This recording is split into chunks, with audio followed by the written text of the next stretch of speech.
What does this look like to you? A tangerine. An orange. You all suck.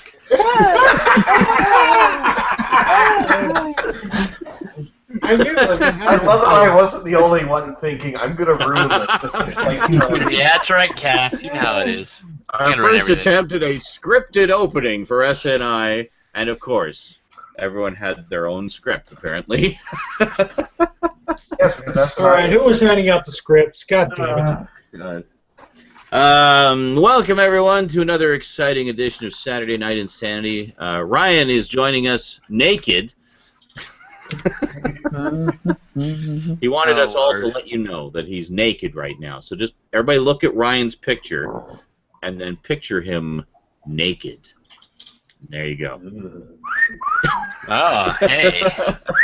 Looks a little chilly in there, take Ryan. it up. More, please. So, I'm happy to report. I'm not naked. Lies, all lies. I'm happy to report I actually have pickups this week. Yay! Hashtag happy birthday. And it's my birthday 2 days ago, so this is kind of the birthday SNI kind of. No 2 days booze, ago. so you all lose. I didn't bring booze. I was going to get booze. I decided not to get booze because I've only got a one-day weekend this week, and I wanted to be somewhat productive tomorrow. So, yeah. On the plus side, though, we will be doing Twitch immediately after tonight. I'll just say that right off the bat, so you can look forward to it and plan for it and make your popcorn early. That's no trade-off. We'll be starting a new Telltale Games game today, episode 1 of Game of Thrones. So be sure to join us for that. And Cass probably won't be joining us for that because he hasn't seen a single episode of the show yet. So if you also have not seen a single episode of the show, quick, go and watch the first 3 seasons. You've got 2 hours. Go.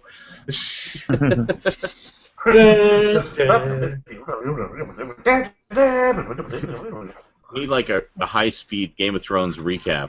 Actually, there's a great one that College Humor put out. I think it was College Humor, and it's a recap that is completely bogus and absolutely hilarious. Instead of Daenerys Targaryen, it's Dany Tanner, and just to give you a sampling. But yeah, That reminds me of one of the parts in Portal 2 when you were playing. oh yeah, When GLaDOS is just generally just being a bitch towards you. oh yes, I love And her then she passive-aggressive insults. Well, and then she was like, in that one room, she was like, I don't have much time, so I'll explain this to you quickly. I was like trying to explain what you had to do in the room. It's like, there, just do that and you will be fine. Yeah, right. Well, and I love how she says, you know, that jumpsuit looks really stupid on you. No, I'm not just making that up. I'm actually reading it from a scientific report about you. It doesn't look stupid on anyone else. Only you. The person who wrote the report has a doctorate in fashion. That's right. From France. Oh, yeah. Yeah, there's some great lines in there. All right, then. So, yeah. How's everyone doing? And I'll just say it again, I love Wheatley. He's so freaking funny. One piece. Like I say, I love how he'll just show up and just everything goes to shit. Oh, that one level where it's like it's like, okay, so put this over there, put this over there. Oh shit, what's going on? Suddenly Wheatley shows up. I'm using another voice so she can't detect can't hear me. It's like, I can still hear you. Quick, run! And then it's just chaos. And then the whole room just collapses. Yeah. Yeah, that's fantastic. I love all the twists and turns, and just the much richer story in this one. And yeah, I love J.K. Simmons as Cave Johnson, the creator of Aperture Science. Also hilarious as always. I'll always maintain that he was the all-time greatest live-action J. Jonah Jameson. Yes. He was so funny in that role. Perfectly gruff and sarcastic and everything. It was funny, actually, when you were playing that. I didn't pick up on it until a little while. Like you mentioned, I was like, oh my god, it is him!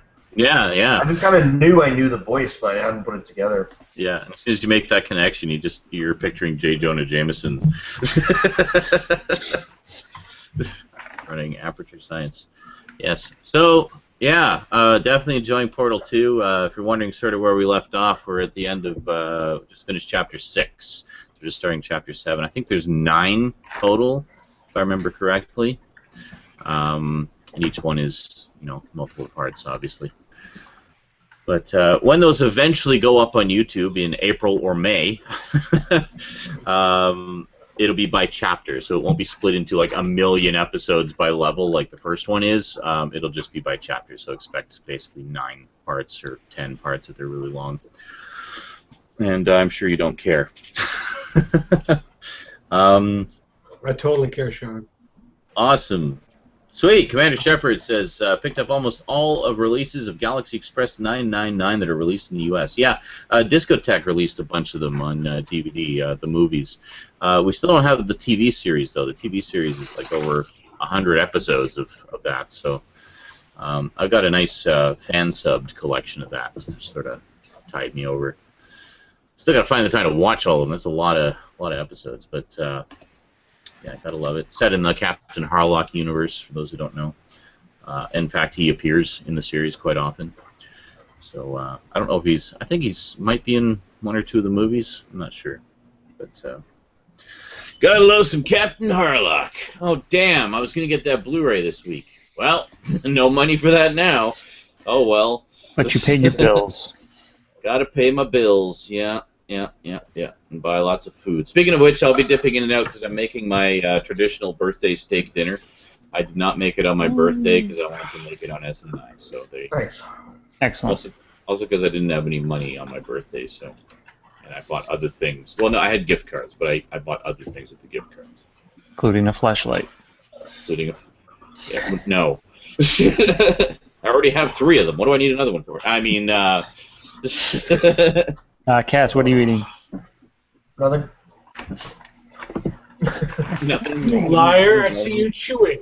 Just eating himself. This week's chip pickup Oh, there you go. is this is actually a store brand. Original is Sel de Mer. Sea salt. Excellent. Sea salt. Sweet. Nice Christmas. This bag was 99 cents. Awesome. The main That's a reason I big got it. bag. Yeah, well, it's 150 grams. It's actually a wee bit smaller than usual standard size chip bags.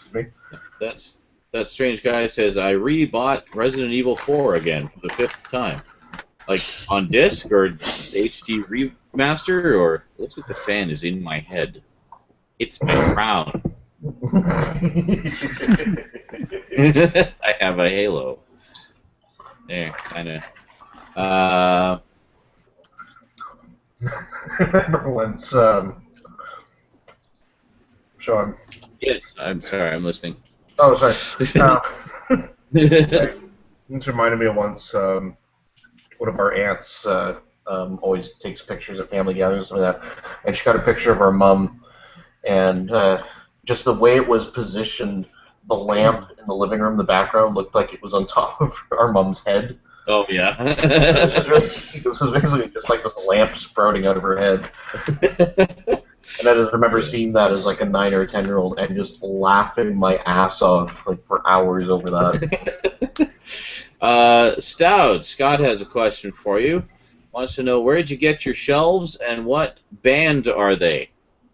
Oh, well, we're in a band called Silverchair from Australia. It's pre-pack. Actually, if you watch the video that I did recently where I built the shelves, it's called The Building of the Shelves. You can actually see I took a quick shot of the instructions for it, and in the instructions are the exact brand and number and everything that they are.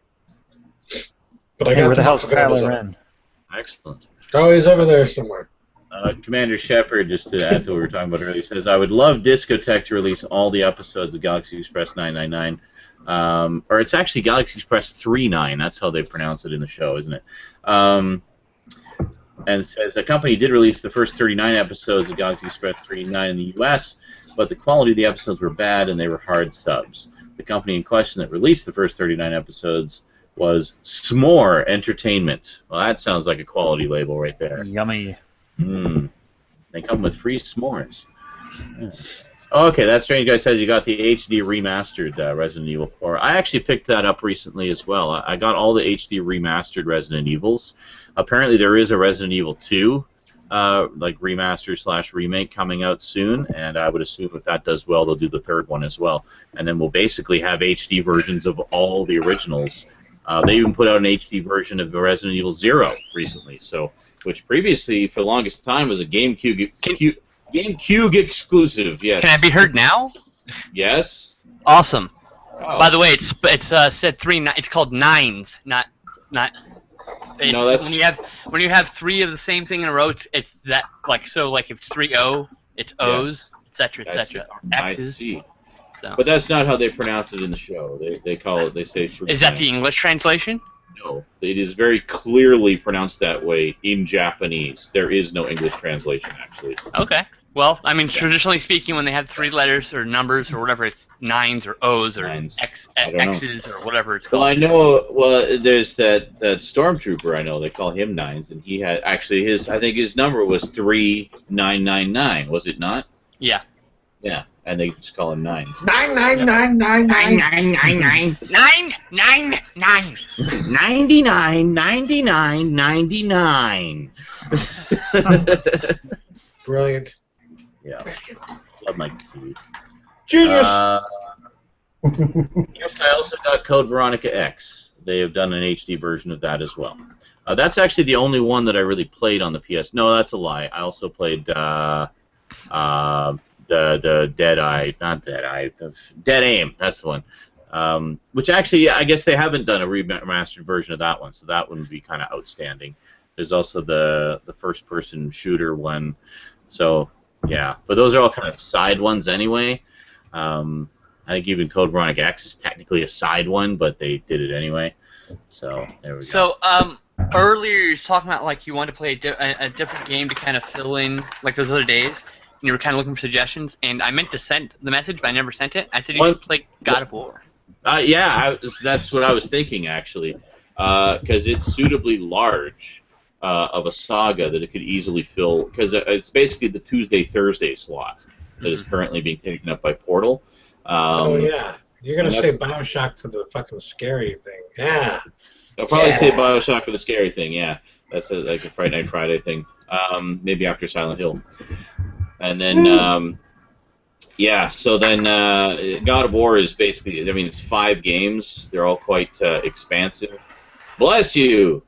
Bless you!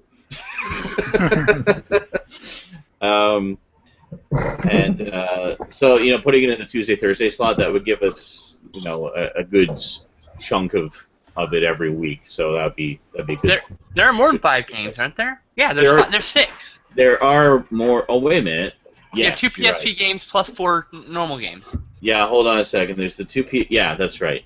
So 6 games. Correct. And then there's one coming out for the PS4 at some point, which you'll have to do at some point also. Yes, I forgot about Ascension. And in case you're wondering what order I'll be playing them in, it will be in release order. Because I know it was story order, it kind of goes all over the place, but we'll just do them in release order. And then experience them as they were originally experienced, as they were released over the years. So, there you go. Exactly. So, good stuff. Which I think is good, because then you get, I mean, it jumps around the timeline, but, you know, you get the backstory after you sort of see the consequences. I think it plays out better that way. That's all right. So, I'm cool with whatever, dude. Just whatever. Yeah, I mean, if you're a fan of Greek mythology, you're going to have a blast with that series. It's just such a loving homage to all the great Greek myths. How much Zeus fucking is there? Well, Zeus is quite a dick in it, I gotta say. So he's got he's a large dick, and he is a dick. Gotcha. He is a dick, yes. All right. Yeah, Kratos is kind of. He fucks everybody in Mythos. He fucks everybody. Oh, I know he does. Like half the population of the world is thanks to Zeus fucking people. That's right. He just fucked his way across the world. Pretty much. But yeah, Kratos is kind of like one of the lost sons of Zeus. So he's got some major bones to pick with him and his, his siblings in the sky. Very nice. Yeah, it's a really fun take on the classic stories. At one point, I think it's in the second one, Perseus shows up, and he's voiced by Harry Hamlin, who played Perseus in the original Clash of the Titans movie in the 80s. Fuck yeah, that's awesome. Which I thought was pretty awesome. So yeah, A nice little nod to people who know. Yeah. Mm-hmm. Yeah, I was pretty stoked when I found that out. I was like, oh my god, it's the Perseus that I know. so that'll be pretty cool. Definitely looking forward to that. I've only ever played the first two, so I'm definitely looking forward to playing the others. I have all of them, so they're all ready to go anytime. So we'll probably jump right into that as soon as we finish up Portal 2, which should be sometime this week. Or you can start filming it right away. just games. Like well, right after Game of Thrones, you can go right into God of War tonight. Just go into some God of War. Well, I know. I'd like to finish Portal 2 though before we jump into that, just so at least that's done and in the can. And oh, okay. Fine. Portal 2 is only gonna be like one more session anyway, I think so. Yeah. Lies and slander. Depending how badly I fail. Exactly. Hence the lies and slander. Oh, sweet. Mattman says in God of War 3, Kevin Sorbo plays Hercules. Awesome. Nice. I did not know that. That is fantastic. It's either him or Steve Reeves. I think Steve Reeves is dead, though, isn't he? I think he's been dead for a while. Yeah, so. Yeah. I suppose I could have done with Arnold Schwarzenegger, too. But. Arnold Schwarzenegger, yeah. Or the voice of Arnold Schwarzenegger from Hercules in New York, actually. Just not his voice. Very American voice. Yes. Hello, I am Hercules, coming out of Arnold Schwarzenegger's face. Like it just clearly sounds so... dubbed. They did. I think there's a Lou Ferrigno one like that too, isn't there? Where yep, with Luigi Cozzi. Yeah. Where he's dubbed. He did a pair of them. That'd been wow. That would okay too. Lou Ferrigno. I'm just not a fan of Lou Ferrigno himself. Was it like Hercules Goes Bananas or something like that, or? No, it's Hercules. It's Adventures of Hercules 1 and 2. Luigi Cozzi did these crazy sci-fi fantasy like movies with Hercules. There's a giant robot that Hercules fights, and it's stop motion and it's glorious, and it's coming out in Blu-ray, I think, from Kino Lorber too. That sounds amazing. I need to see those. It's on Blu-ray in UK, along with Golden Voyage of Sinbad and Hercules 2 in a 3-pack from 101 Films. Cool. I'll wait till I'll hold out and we'll see what see if a Blu-ray appears. Night Saber asks Sean, what Blu-ray ripping software do you recommend? I'm not the one to ask because I don't actually have a Blu-ray drive for my computer. You probably want to talk to Skinslip because he does that a lot. If you're trying to make files to watch on your computer, make MKV. Otherwise, there's a million Blu-ray burning software. Just Google MKV, best one for ripping, but it's not necessarily the best one for burning. Hold on. One word, make MKV, just so we're clear. I have the website looks a little to shady. watch at the end of the night. All right. This is Cass just. Is it the video I think it is? No, Cass just posted no, this it's here. not Justin. There you go. Just in time for SNI. This week's pickups arrived. Oh my god. What is even in that? That looks like a car. It looks like you bought a car on Amazon. Delivering a brand new Porsche. That's great. It's like an apartment full of furniture all at once in one big box. The most gigantic roll of packing tape ever. Justin, does your video have to do with turtles? No. Damn it, you should have shared that one. But knowing Amazon, their propensity for packaging was probably a gift card.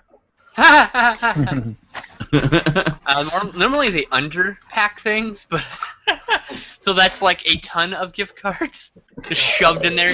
You open these, come piling out. Gift cards. It's 1,000. It's 100,000 pennies in gift cards. I kind of adapted that. I stole that from a BuzzFeed thing I'm reading that was actually it was something the 23 terrifying moments for every student or something like that. Oh. And that picture was, oh good, my books arrived. It Yeah. is so I mean- true. The coolest thing I ever did like that was I went to Fry's when I first got my first student loan disbursement, and I literally just went down every aisle and just grabbed whatever I want, put it in a cart until I couldn't put things in the cart anymore, and I checked out, and it was $600 and some in DVDs I bought that day. Before Blu-ray. Roth says just an army of Amazon drones come flying out once the box opens. Ah! Yay, my boxed drone apocalypse arrived. Excellent. It's a big box of bees! Oh god, not the bees! Ah! Killer bee swarm. Straight from Africa, 2-day shipping, of course. There you go. Swarm of bees. Yep. Big buzzing box. I don't want to open. You want to open it? Big buzzing box. Well, it's like triple you went on B. Amazon, you ordered it, you paid for it, it arrives, you open the box, and then you're surprised at what happened. Yeah. Well, you expected them to be in a Why did container, I think not this just, was a good idea? not just shoved into the box. But you know, you're ordering a horde of like killer bees online. You kind of gotta go with the flow with it. What was I thinking? Alright, I gotta go check out my food, guys. I'll be back. So yes, many of you received a message today asking as an invite to a role-playing game. I hope you What's guys that what that is? I did that. I could not tell, like, cause I accidentally like hit my keys, and then when I fucking looked out Excuse me. after hitting my keys, there were a bunch more fucking like chats open on my Facebook, and I was like, Oh, I think some of these are like 3 or 4 months old. I don't One of know them's which brand ones new. are- Yeah, well, I Scam. couldn't. What they need to have on Facebook is like, this is a new message. I know. It's like a big red. It should be like red text until you see it for the first time. You know. I should just like, you know how Facebook has their brand of blue, right? Just make it a slightly different hue of blue for. I suppose. Yeah. Like so. Humble Bundle had a Pathfinder deal, and so I bought books, and now I have books. It's not loading up yet, is it? God, load it faster! You have a blank white page. Congratulations! Yay! My computer- Yay! It's a crap tablet. What do you expect? Here, I've got it. It works better on my brand new phone. Look, books, role-playing books. Someone's playing Pokemon. I heard it. It's 10th anniversary. It's the 20th anniversary today. 25th anniversary. Something like that. Pokemon. 30th. I don't know. Anyway, so yeah. On my channel, there will be a Pathfinder role-playing. Yeah, you guys all just shush. Jesus Christ. Sorry. You guys can't. You're not allowed to. It's just not. It's not okay. It's racist. Stop it. It's the 20th, it's the 20th anniversary of Pokemon. What? Pokemon is racist. No. Look, You imitating black and Japanese white. people humming is racist. Oh, that's what I was doing? Okay. Yes. I didn't know. How could I have known? Yeah, it's the 20th anniversary of that. I was trying to explain to my mom in the store today that what they used to call the Oriental flavored ramen Oh Jesus. was a racist way of You can call saying things it. not actually. It's like Actually, it's you soy can call sauce things. flavored ramen, all right? And they just because Assholes. soy sauce flavor they call it. PC assholes have No, pigeonholed that word. Things can be Oriental, people can't. You can buy an Oriental rug, you can't buy an Oriental man. You understand? So you can have Oriental flavored You can't ramen. buy a Chinese man either. Well, my point is, you can still call things Oriental if they're an object, not if they're a person or a place. Yeah, but it's still That's a kind of defining racist to say. That's a Yeah, racist. then there is soy the sauce Orient, like is a region of the world. Yeah, no, I agree. It's the racist divide, right? On the other side is the racist, and you have with your Oriental rug. No, I got the one that tops it. I learned this one today. There was a car that came out in the mid-1980s, which was essentially, it was a Lotus Super 7, that little open-air little roadster. Right. But instead of, so it was all the Lotus chassis and everything, Lotus handling, but it had a Toyota engine in it. Oh God. I kid you not, they put it to market, trademarked name, as the Rotus. The Rotus? Oh my They god. called it the Rotus. Wow. I actually saw a Motor Week review on it, and all the comments were just like, "Oh Images. God, you could not get away with marketing that today." Rotus. I'm googling the Rotus. Right. Oh my God, there's the Rotus. I was gonna say though, in response to what you were saying, Brandon, the Chinaman is not the issue here. Oh God. That rug really tied the room together. It really did.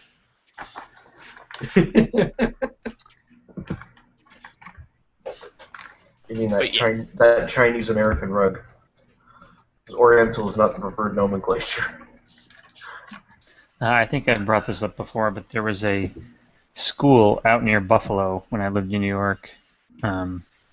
They were called the East Orientals. That's a little non-PC, don't you think?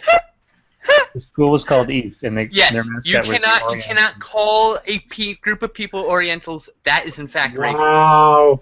Yes. So, because their school was East, they Let's see if I can find called their. this thing Yeah, they're called the East Orient- Orientals, really? and they can't even call themselves the Orientals because that's still racist, guys. Oh, I That's don't on the have other a side of the Facebook- racist divide, you know. JL, I don't have a Facebook page. I just have a Facebook account, and I'm honestly thinking of not using it very frequently anymore because, oh my God, I'm there's trying to so get many the clan to stupid switch to people on Slack. Facebook. I'm trying to get so- this clan to get off Facebook entirely, actually. Oh my goodness, I can't surf Facebook anymore. I don't think I ever could. I just did, and then started to realize how dangerous it was for my mental health. Absolutely. Too many Republicans. It's not even just, it's not Too many Republicans. Bailey it's members. just too many fucking idiots. Holy crap. Yeah, I'm not a big fan of it either. I've been wanting to get everyone to move to like Slack or something else that isn't Skype or Facebook. Bacon Caesar salad.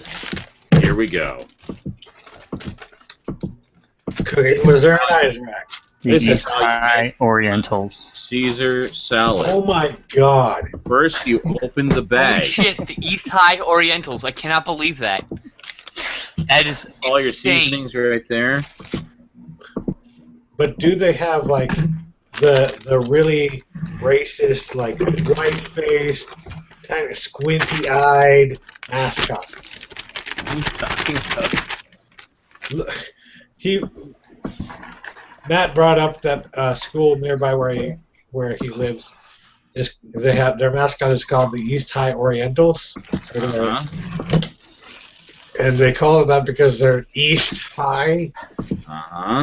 So the East Orientals. East on- Orient, as in racism, is prevalent in this title.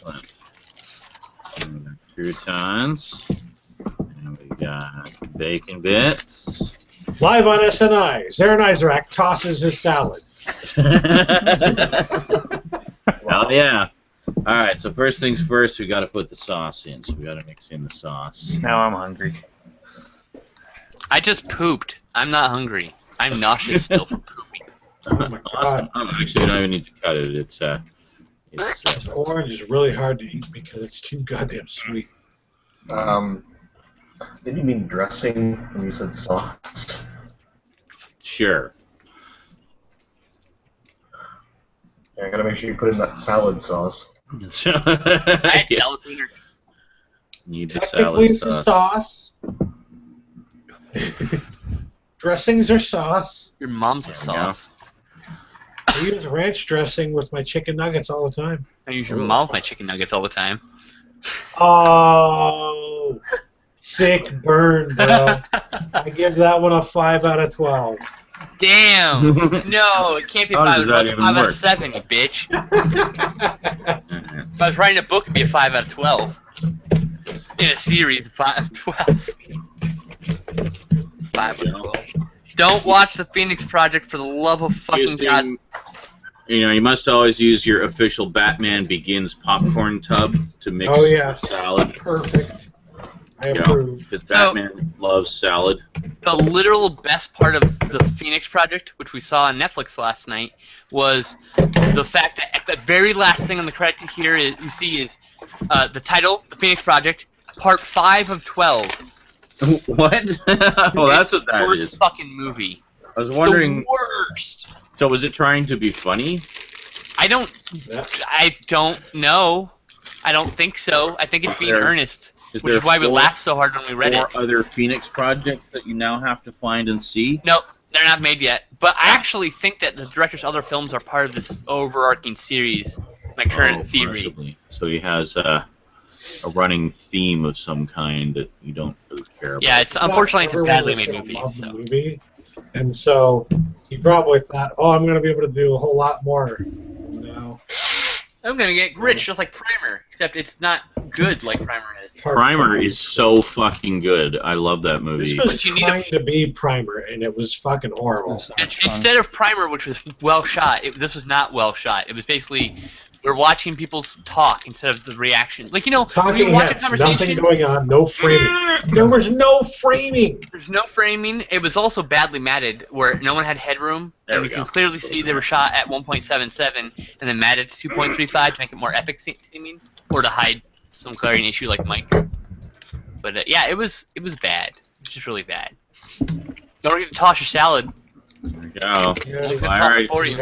I did. I put all the stuff in, so I was going to mix everything else use your in. hand like a real man. Jesus. I'm just go grab in there, just grab it and mix it with your fingers. But before you do that, make sure to pick your ass. You gotta wipe your hand right through your ass crack, get all the ass sweat first for tangy goodness. Really, guys? Really? They try to make me lose my appetite, but they know I'm unflappable. Yeah. I love my food too much. There we go. No, and then you just come back at them with something even worse and more gross, and then I just sit here caught in the crossfire. There is no such thing as too far. You get too far. You went too fucking far. And now you sit down and eat your gigantic bucket of salad. The whole thing. Bucket o' salad. He ate the whole thing. I've got 3 steaks in the oven cooking right now. A full sauté pan. I get that reference. Of We have 27 mushroom viewers on Geeky TV, by the way. and an entire loaf of garlic bread. Salad. We just gained a viewer as I shoved salad into my mouth. How many viewers on YouTube? My God, Thrash Fingers. 48. Thrash Fingers said salads are hip. Just ask Pearl. Yeah. I thought that was interesting because I'm in what is considered a hipster city, Portland, and there is an area, a district in Portland called the Pearl District. Huh. Pearl necklace?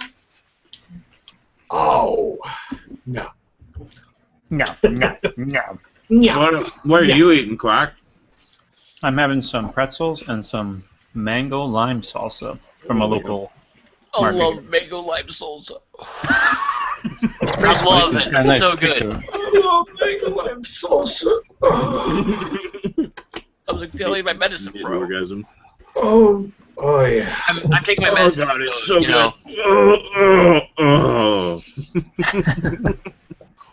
Yeah, I gotta welcome the newcomers properly. Oh God, it got in my eye. Oh God, it stinks. Oh no. It flew so high. I'm so potent. Why do I have to be so potent? Stinging potency of my potency. All those vitamins seemed like such a good idea at the time. Oh God, please tell me Ryan's guests can hear us babbling. Great. Hey, Jesus, Sean, people guess don't pay what? attention. Can't stop coming. So, Sean, I guess the other day around your birthday, we found out that Canadians can no longer be on Jeopardy! How nice. Although the show is hosted by a Canadian. We just know way too much stuff. It's because of the payout, right? The payout problems. There's a I think issue so. with taxes and stuff. That sucks.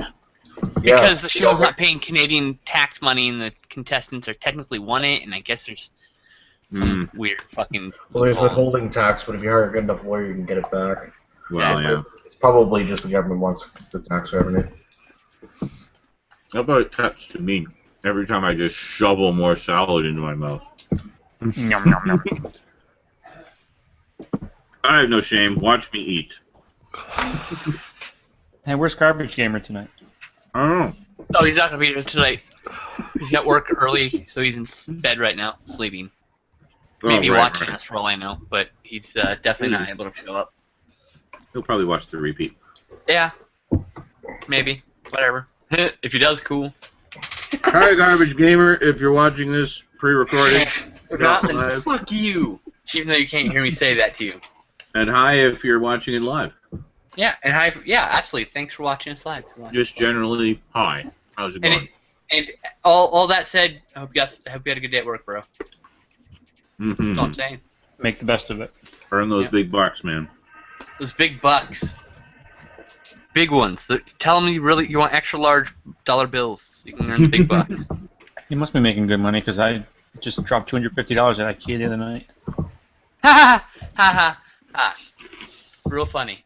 I wish I could drop $250 at IKEA. I would rather have IKEA shelves. And it went straight into Garbage Gamer's pocket.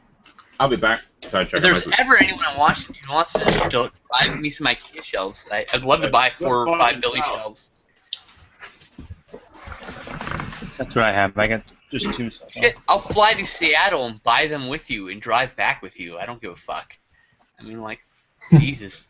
That's pretty cheap for me to fly. It's only like $100 for me to fly to Seattle. I'll just budget that shit and go.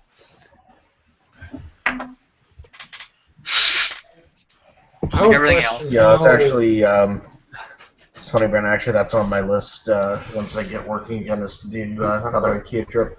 I mean, I did an IKEA trip when I first moved in here, just really for the basics. Basically this desk and the chair I'm sitting at, and a couple other things. Oh, I got a night table as well. Why aren't you on your computer, Cass? Pardon? I haven't had a chance to set it up yet. Uh-huh. Excuses! Set it up right now. We're on hand with you. We keep interrupting anyway, so. it took me like an hour and a half to build a nightstand the other day from there. I put on the Wizard when I started it, and the movie was done before I was done. Yeah. Yeah, I mean they're pain in the ass put together, but they're cheap. The one I put, the one I got was literally just—it's not even actually a proper night table. It's just one of the little lack side tables.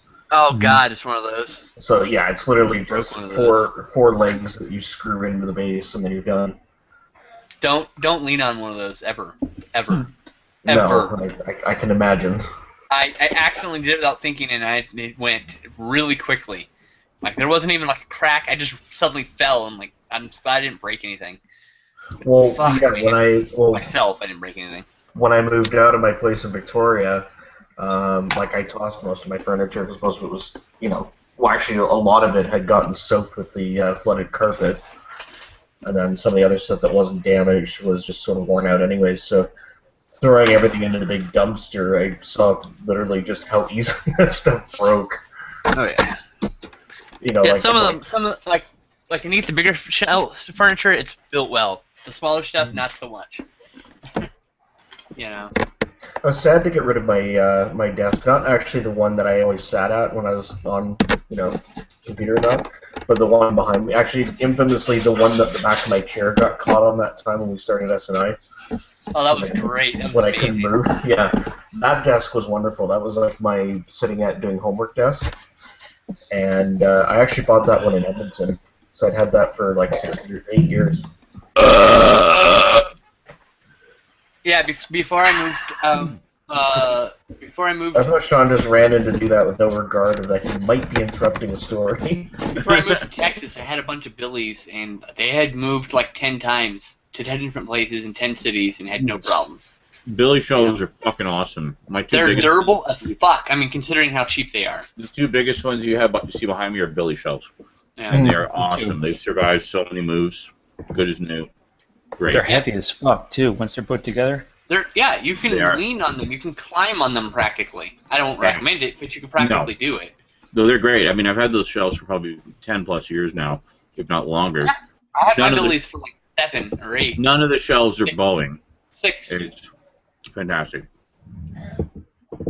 I had one Billy that was like 8 years, and then I had a different IKEA shelf whose brand I don't even think they make it anymore. I don't remember what it's called. It was alright. That one was even older, and that one fell apart by the time I got to see me in California, right before I moved to Texas. So I was like, I left that with her. You can deal with that thing. That thing's not gonna move. That's basically throw that away when you empty it. Mm-hmm. I basically, when I put it up the last time, it had lost stability, and so I had, like, like when the shelf loses stability, it just kind of goes, yeah. So I had just I just nailed all the shelves in.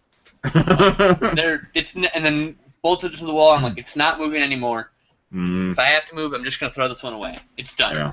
It served its uses. Sounds like my my first desk I ever put together was actually one I got from Walmart, and I put it together backwards. I put a few of these shelves together. Some of the pieces are in backwards, and I just went, meh, all right. Well, this doesn't look like the picture. What the hell? I put the legs on it, the top on it. Two places. Sorry, Yeah, right? You put the legs on the top? No, I put the legs on it and the top on it. That was all fine. What I did was I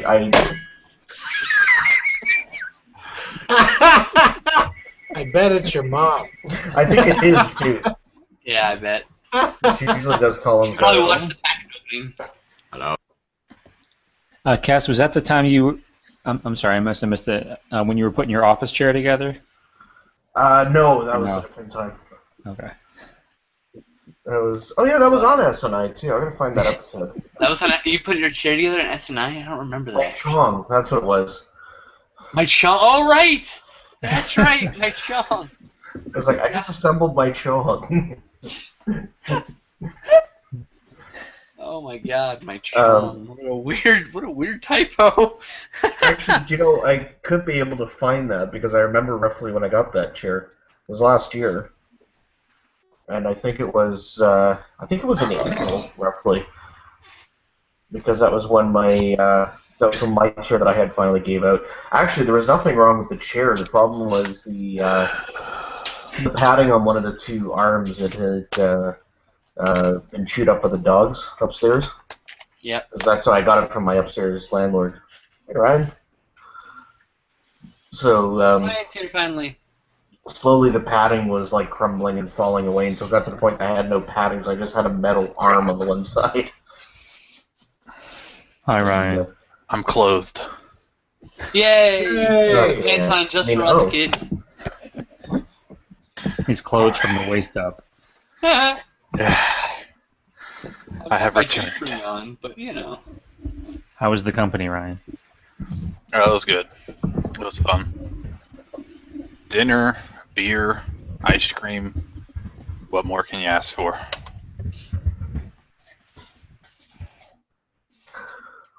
Agreed. Oh, So is Sean making steaks? Yep. Yeah, Sean he's is currently on the talking phone. to- Yeah. Who knows? Assuming his mom. We're Have y'all- assuming his mom. So. Have y'all talked about the Phoenix thing yet? Yep. We mentioned the 5 out of 12, and that's the only time. See, that's the thing. Now, anyone who's watched this episode on, that's the inside joke right there. That's how I it will works. always remember that about that movie. That's the best part of the movie was the last fucking frame with the goddamn subtitle. And we died laughing. Like, what the hell? Like, really? Could not believe it. I just didn't understand. But I mean, it was like a Mel Brooks thing almost. But it does make sense that, like what you mentioned about, he's probably referring to his films that he's going to be doing. Maybe it's, I don't know. Perhaps. Didn't matter. The movie wasn't very good. Yeah. Shame. It's all like the premise.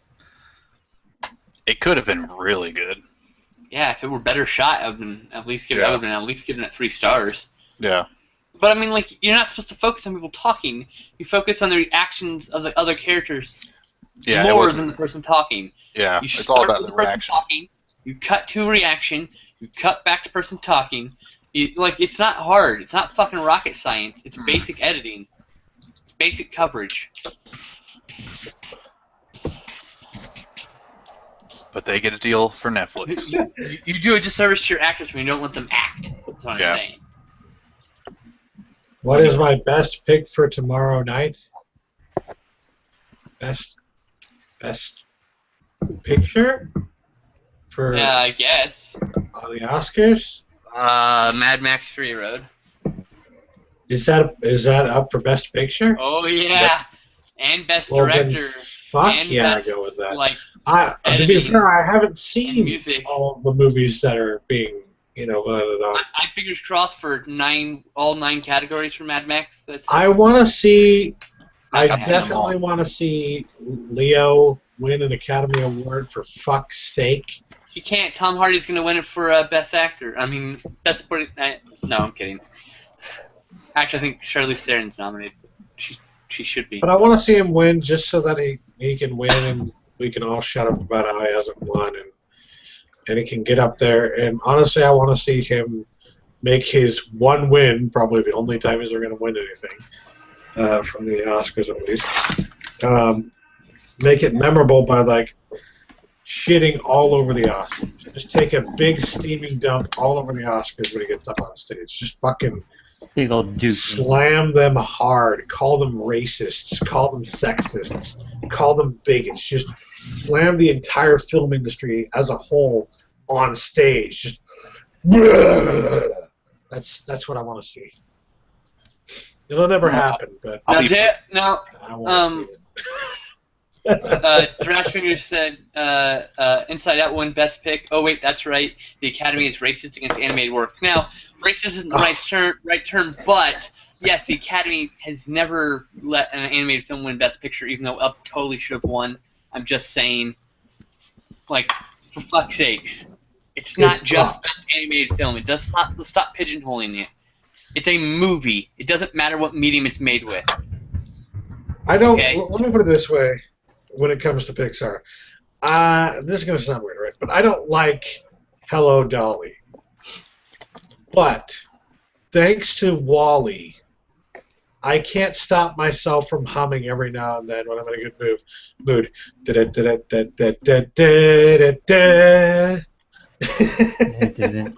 Wall-E was really good too. But I mean, like, I've watched the Oscars every year my whole life, and I'm excited as hell for it. Every year I'm excited for it. There's why didn't like Princess Mononoke could have been nominated for a fucking Academy Award for Best Oh Picture? my god, that's one of my favorite movies. I think it may have been nominated for animated film or foreign film, but why are foreign films and animated films pigeonholed? Why don't they ever get nominated for Best Picture? Right? Like, why is it room for improvement? Isn't So it much. Chug. pigeonhole to foreign film?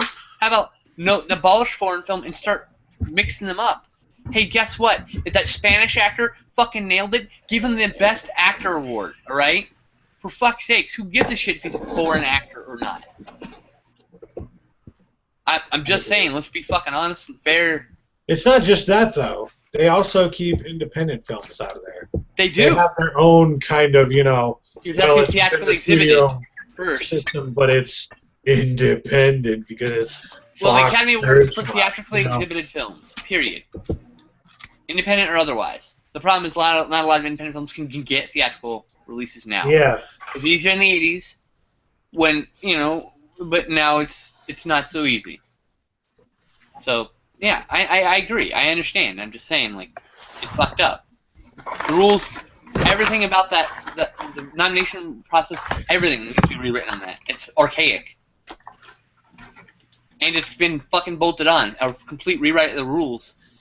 Keeping in spirit of what they should stand for, not what they necessarily originally intended, because who knows what those crazy racist white people intended when they invented the thing to pat themselves in the back.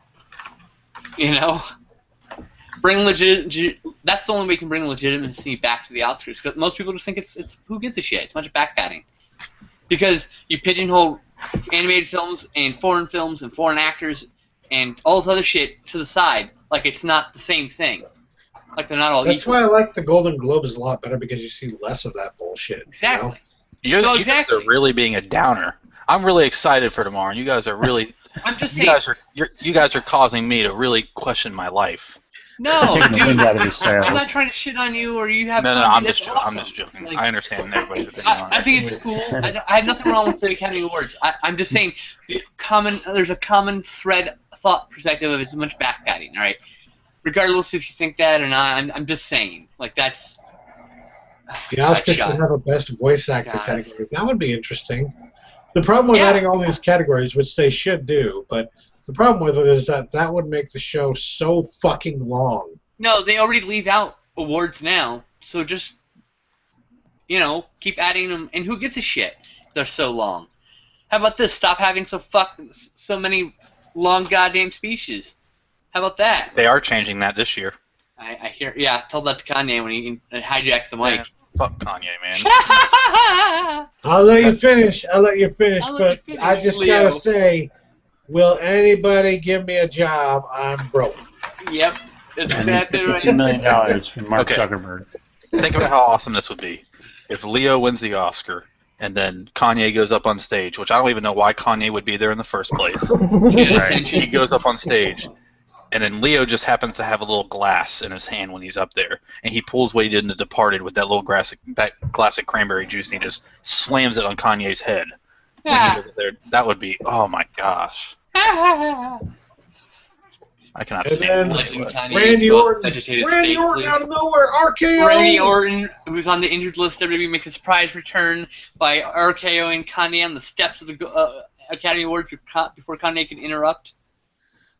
And See, we're just then- waiting for Sean to come back. So we're just coming up with ridiculous shit now. And then who comes in to stop Randy Orton? Except for John Cena! They should do that. The winner of Best Actor is Leonardo DiCaprio. Dun, dun, dun, dun, dun, dun. But I have some movies I'm rooting John for. Cena for the I'm Marines. excited. The only thing I really care about is Leo winning just because he's never won, and I know.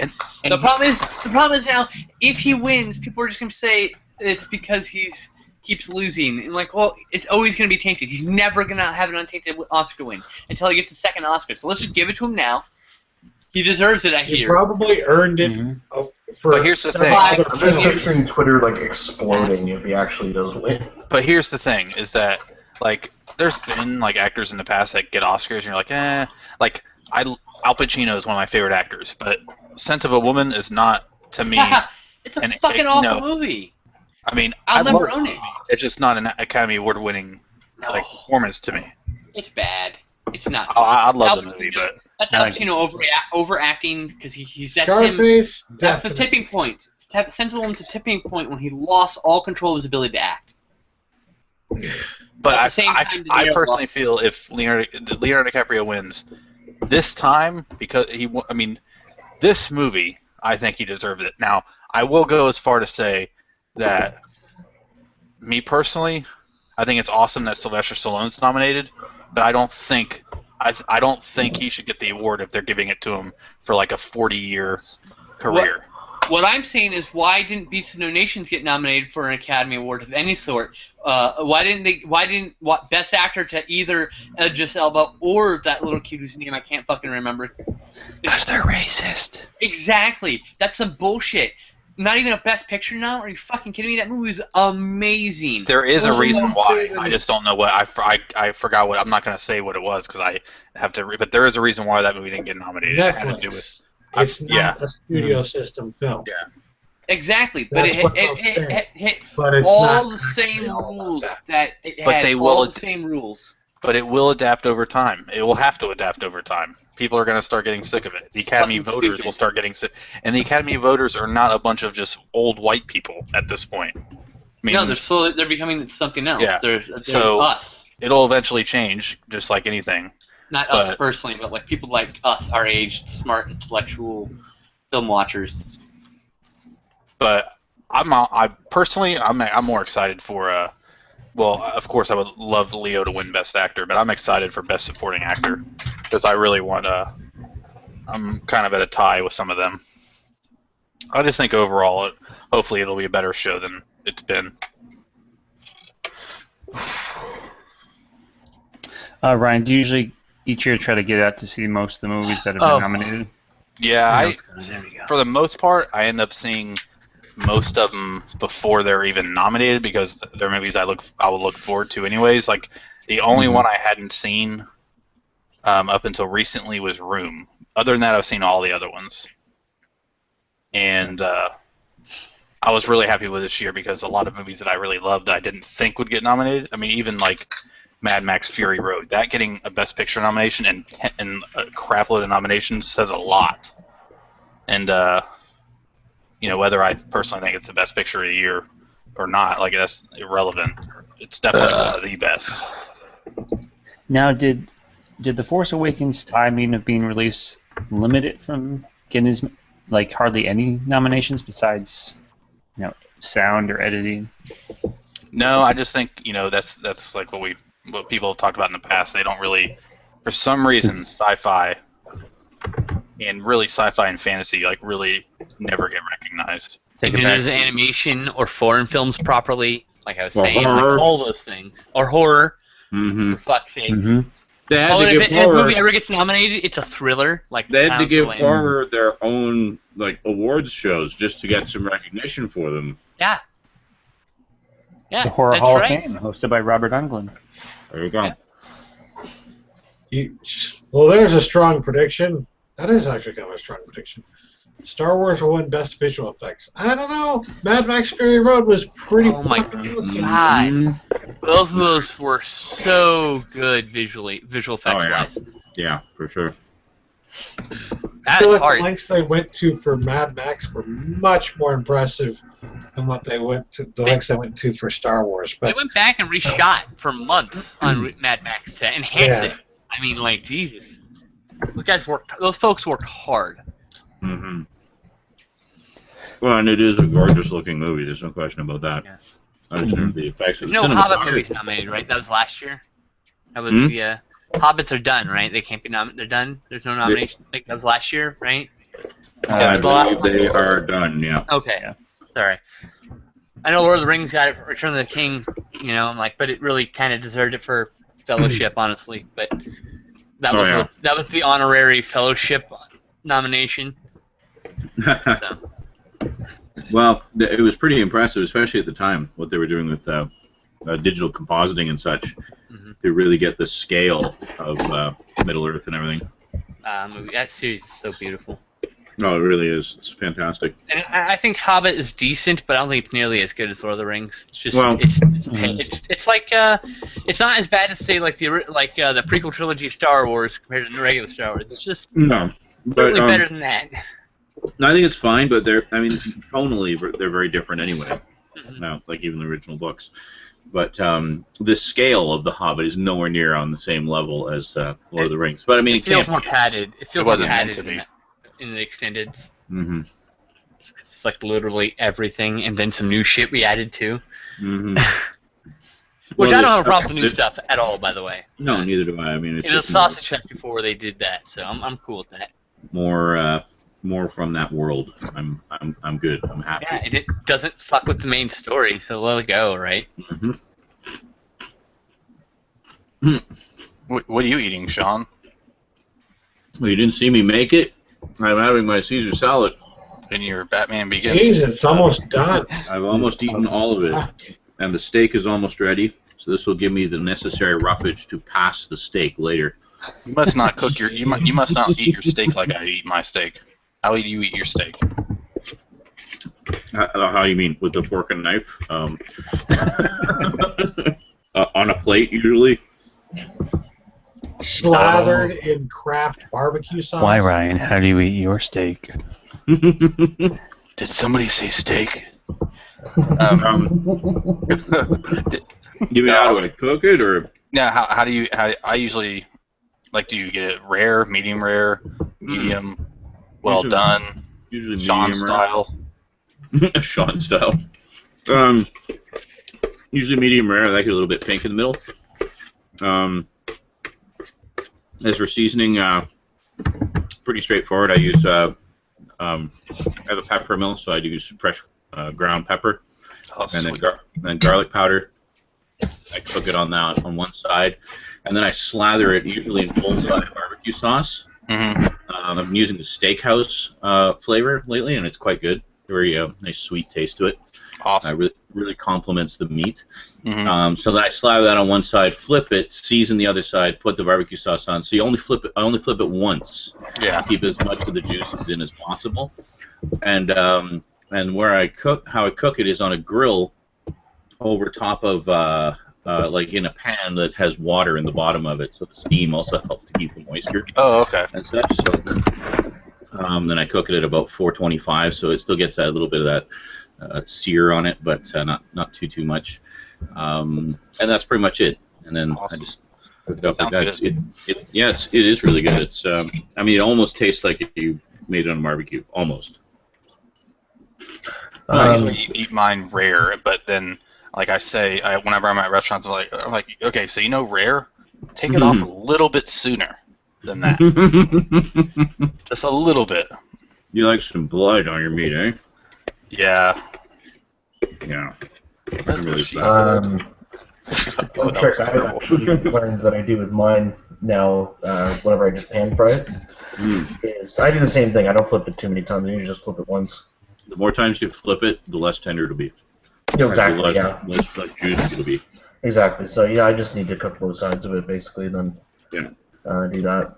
And then what I do right when it's just about done. All of that salad is in me now. Poop so hard later. Jesus. A lot of garlic. There's garlic in the Caesar sauce, garlic bread. There's garlic powder on the steak, and there's garlic powder mixed in with the mushrooms. So I'm going to be farting my way through the epic story of Game of Thrones later. Actually, I wish I could be there for it. Oh my God! Well, you can. I mean, how long do you think it's going to be before you actually sit down and watch all 5 seasons of the show? Honestly. Not in the next hour. Probably not in the next 5 years either.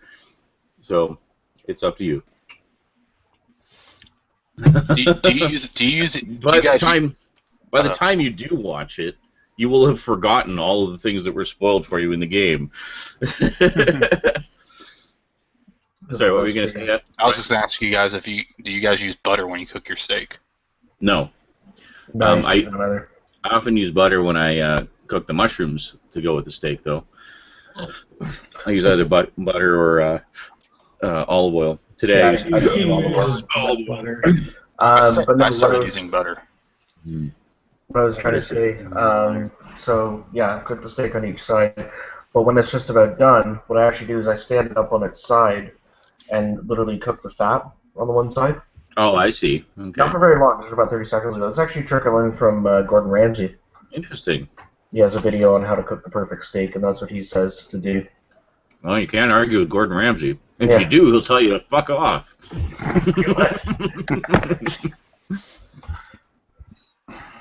Yeah, actually, I was watching a clip from Kitchen Nightmares, and he was dealing with this really, he was like helping turn this one restaurant around. There's this really arrogant chef who just thought that they shouldn't have deep fried chicken on their menu because he thought it was an upscale restaurant or something, and he's just basically dropping little comments the whole way through, and it's like, oh, better put on my orange shorts or something to serve this chicken, and stuff like that. And so finally, Gordon Ramsay just has enough of it, and he just goes up to me and says, "Look, I've forgotten more things than you know." It's like, that is a beautiful line. Nobody can tear down an arrogant prick quite like Gordon Ramsay. I'm more of I like Gordon Ramsay, but I'm more of an Anthony Bourdain person. Actually, I know the one you like. You like that old Cajun guy. Oh, I love that guy. That guy's awesome. I watched that episode you posted, just some random thing he was making, like a pork roast. And I was just like, oh, I'll check this out. I'll watch a few minutes. I would see what Ryan, thinks about it.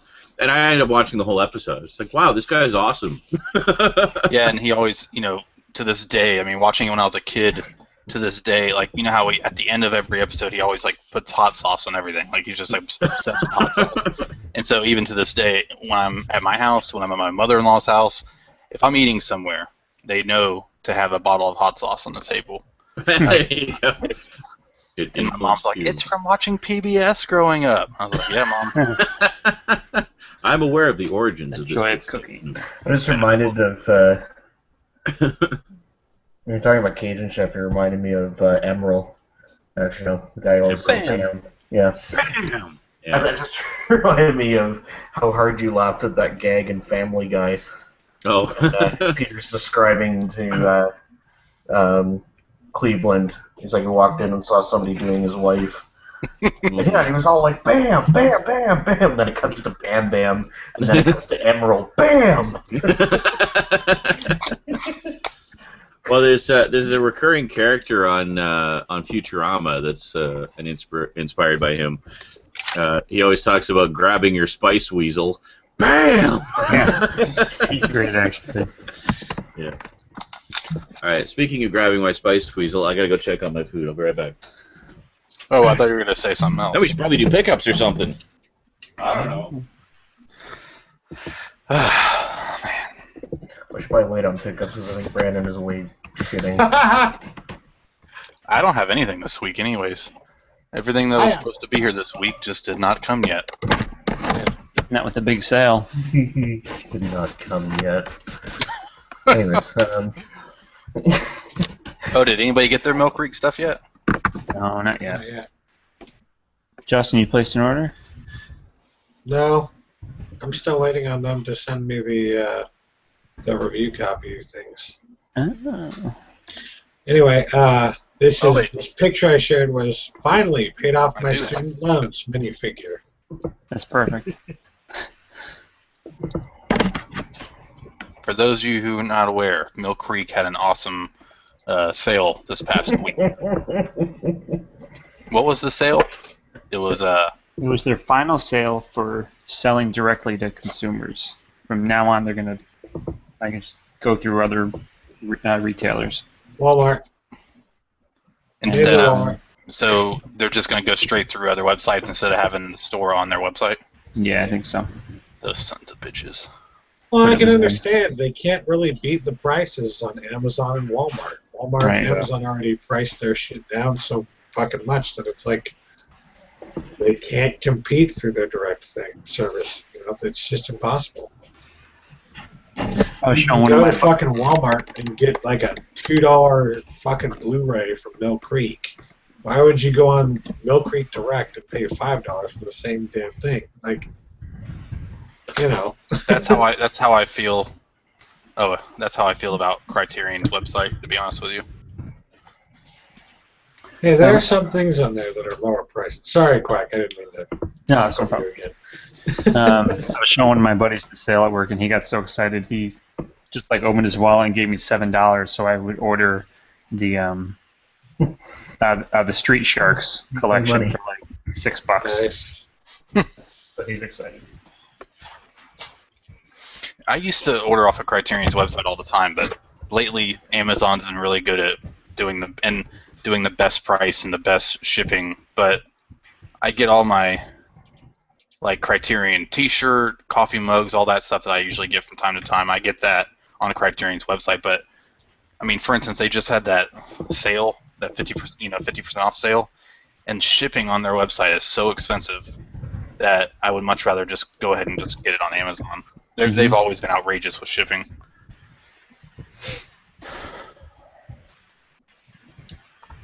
But Oh, Amazon did Still love raise them. their free shipping costs this week. Yeah. 35, I think it was, to 50. And they did it all for Prime members. They did it all so that they could afford to give Prime members more shit. So, as a Prime member, thank you, everyone who now has to pay $50 for shit in order to get free shipping. Thank you.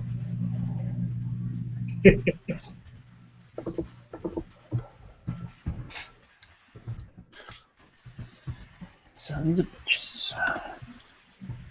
Amazon Prime is a great fucking deal. I'll eventually get it. You don't have Prime yet, Shadoweye? No, I don't watch. I don't. To me, it would only be worth it just to get, the shipping stuff. I don't watch a lot of streaming content, like how all that stuff's. I just don't. I can't. I've only watched Maybe- a couple of those shows. If they offered it maybe like in a monthly installment instead of like a one lump sum, Probably I would, but I just don't. Maybe maybe next year, or by the end of the year, it would have changed. And I would have been watching a bunch of stuff on there. But as of right now, I don't do a lot of that kind of stuff. I just order from that website. Mm-hmm. I'm surprised they don't do that, even if it was like slightly more, something like $9.99 a month or something. Like a lot more people would go for it. Instead of just the $100 A year ago. charge every November. I will say when the new show comes out with the 3 former Top Gear hosts, then I will be definitely getting Prime. That's actually sort of my thing I'm waiting for. I really want to get it eventually too for like Woody Allen's series that he's having on Amazon, but I kind of I'm waiting. I'm just waiting. I'm just going through that where I'm waiting the right time to get it. That looks good, Sean. There That you looks go. epic. Nice. Let me just Some mashed, some potatoes. Too. There we go. Got some. It's actually some baked potatoes, just split open and buttered. Got Nice. sautéed mushrooms and 1 of 3 steaks. So there we go. Also got 2 more potatoes, so I can have 3 of these. Nice. Jesus, you had a whole fucking bag of salad, and now you're gonna eat 3 goddamn steaks? Well, I'm probably not going to eat all 3 of them right now. I was gonna say. Have some leftovers. Yeah, One in the morning. yeah, Sean and his 3 goddamn steaks. Well, of course you got 3 steaks. He's Sean. I like how we all have to meow along with the cat. Well, I get. I usually get 2 or 3 packs, and I'll just cook all of them at once, so that I'll have 1 or 2 left over. Aww. That's such a good idea, Sean. The potatoes are actually locally grown as well. They're from the island here. Ah. Your face is locally grown. Like supporting local agriculture. Hooray. Face supports local agriculture. Shut up. He's got Actually, pickups. that's true. My face is supporting local agriculture by eating local agriculture with my face. You got it. I have 5 pickups. I went and chopped down a tree a little while ago. I have 7. I have 2. Justin. I have I got 6. a rock. Damn. Oh, guess I'm going last. Good. I can eat my steak. So who's 7? I have 3. I forgot. Cass, how many did you have? Do you have any, Cass? No, I don't actually. Okay. All right. So Matt, Quack has 2. Ryan has 3. Stout has 6. You, Steve has 5. Yeah, I have 5. All right. So we go Quack, Ryan, Skin Slip, Stout, and then me. And I got 7. Sounds about right. I go. We've all got almost exactly 1 more than the other guy. Consecutive. This week on InSaNiTy, got pissing content. That's right. All right. Whip out your dick, Quack. It's your turn. Damn it! I thought y'all told me to put my clothes back on. The first thing I got this shirt I'm wearing from Macy's, nice. I think. I'm a big Peanuts characters fan, so I thought that was a nice little $8 pickup. And then I traded in some Blu-rays to Movie Stop, and I got the latest Dragon Ball Z movie, Resurrection Nice. F. Nice. So yeah, I'm looking forward to checking that out. Here, just 1 second. Buy, sell, trade. Ryan, check Movie this Stop. out. Check that out. How's that look? That looks great. Looks like steak. Yeah, there we go. And then hopefully next week, the huge truck of Milk Creek will arrive with all their Oh yeah. fun goodies. You guys went crazy on the Amazon prices on the big stores. Well, some of it was really cheap, to be honest. I'll be fair. Being a jackass, don't mind me. I wanted to take advantage of that, but A, they don't ship to Canada, and B, I have no money. They didn't have anything I wanted that wasn't at Amazon prices. That's why I'm like Oh, I see. not Yeah, bastard that's about true. it. That's true. Just what I wanted wasn't cheap enough. That's all. No big deal. Fair enough. And everybody wanted that 70s show set, and it was sold out. I didn't want it, but just because I couldn't afford that. Mm-hmm. Man, fuck that show, man. Fuck that show. I've never seen it. I I've think never watched great an episode. So. It's a great show. It's funny. Do I feel like I'm going to watch it? Other than when I get the wild hair at my ass? Probably not. It's just not one of those shows that for me is like endless rewatchability. Yeah. I really liked the show. I thought it was very good. Absolutely. That was a good show. Quality stuff. Absolutely. Especially the show where they went to the WWF event and then The Rock played his father. It was in that episode. That was pretty fucking awesome. He played his own father. Yeah, The Rock played his dad, and they look so fucking much alike. It's crazy. That's awesome. And when you look at The Rock and you go, man, that guy's crazy and freaky, you're like, no, you don't understand. A good portion of that's genetics. Mm-hmm. His family, if you look at his grandfather and his father, both ripped. I mean, like, I'm like, whoa, this guy's like not. So of course he works out, right? But genetics are on his side, so he becomes Herculean, literally. Mm-hmm. Okay. Like I Ryan, you're up. Oh shit! I'm not eating mushrooms with them. What's the matter with me? I'm just like happily eating my steak. What'd you get, Ryan? The first three are. Hold on a second. You said. The first three are Mill Creek review copies. The first one is for Future Cop. Yay. Oh, nice. Ernest Borgnine is a robot cop. Yes.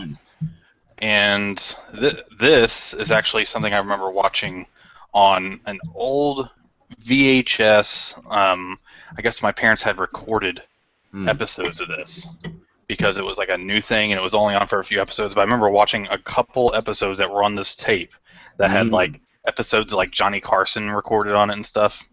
And of course, and so that's my memory with that one. I'm looking forward to it. Ernest Borgnine is the human, right? And he's partnered with a robot cop. Yeah. Yeah. Okay, so I got that backwards. So what's funny about that is there's actually an episode of Friends that spoofs that, in which Joey is trying to get a job on a part on the show Mac and Cheese. Mac and cheese. Yeah. Yeah. That's fucking great. Anyway. And the next thing I got was the 4 Western film set. Awesome. Which has like 4 $7 killed, $3 of lead, spaghetti $4 of revenge, and paid in blood. Cool. I think I have $4 of revenge actually. Yeah, $4 of revenge is on the Blu-ray. I think that we have. Yeah. Yes. And the last, and certainly not least. Oh, actually no. Last for these 3, then I have one more. The My Boyfriend's Back Blu-ray.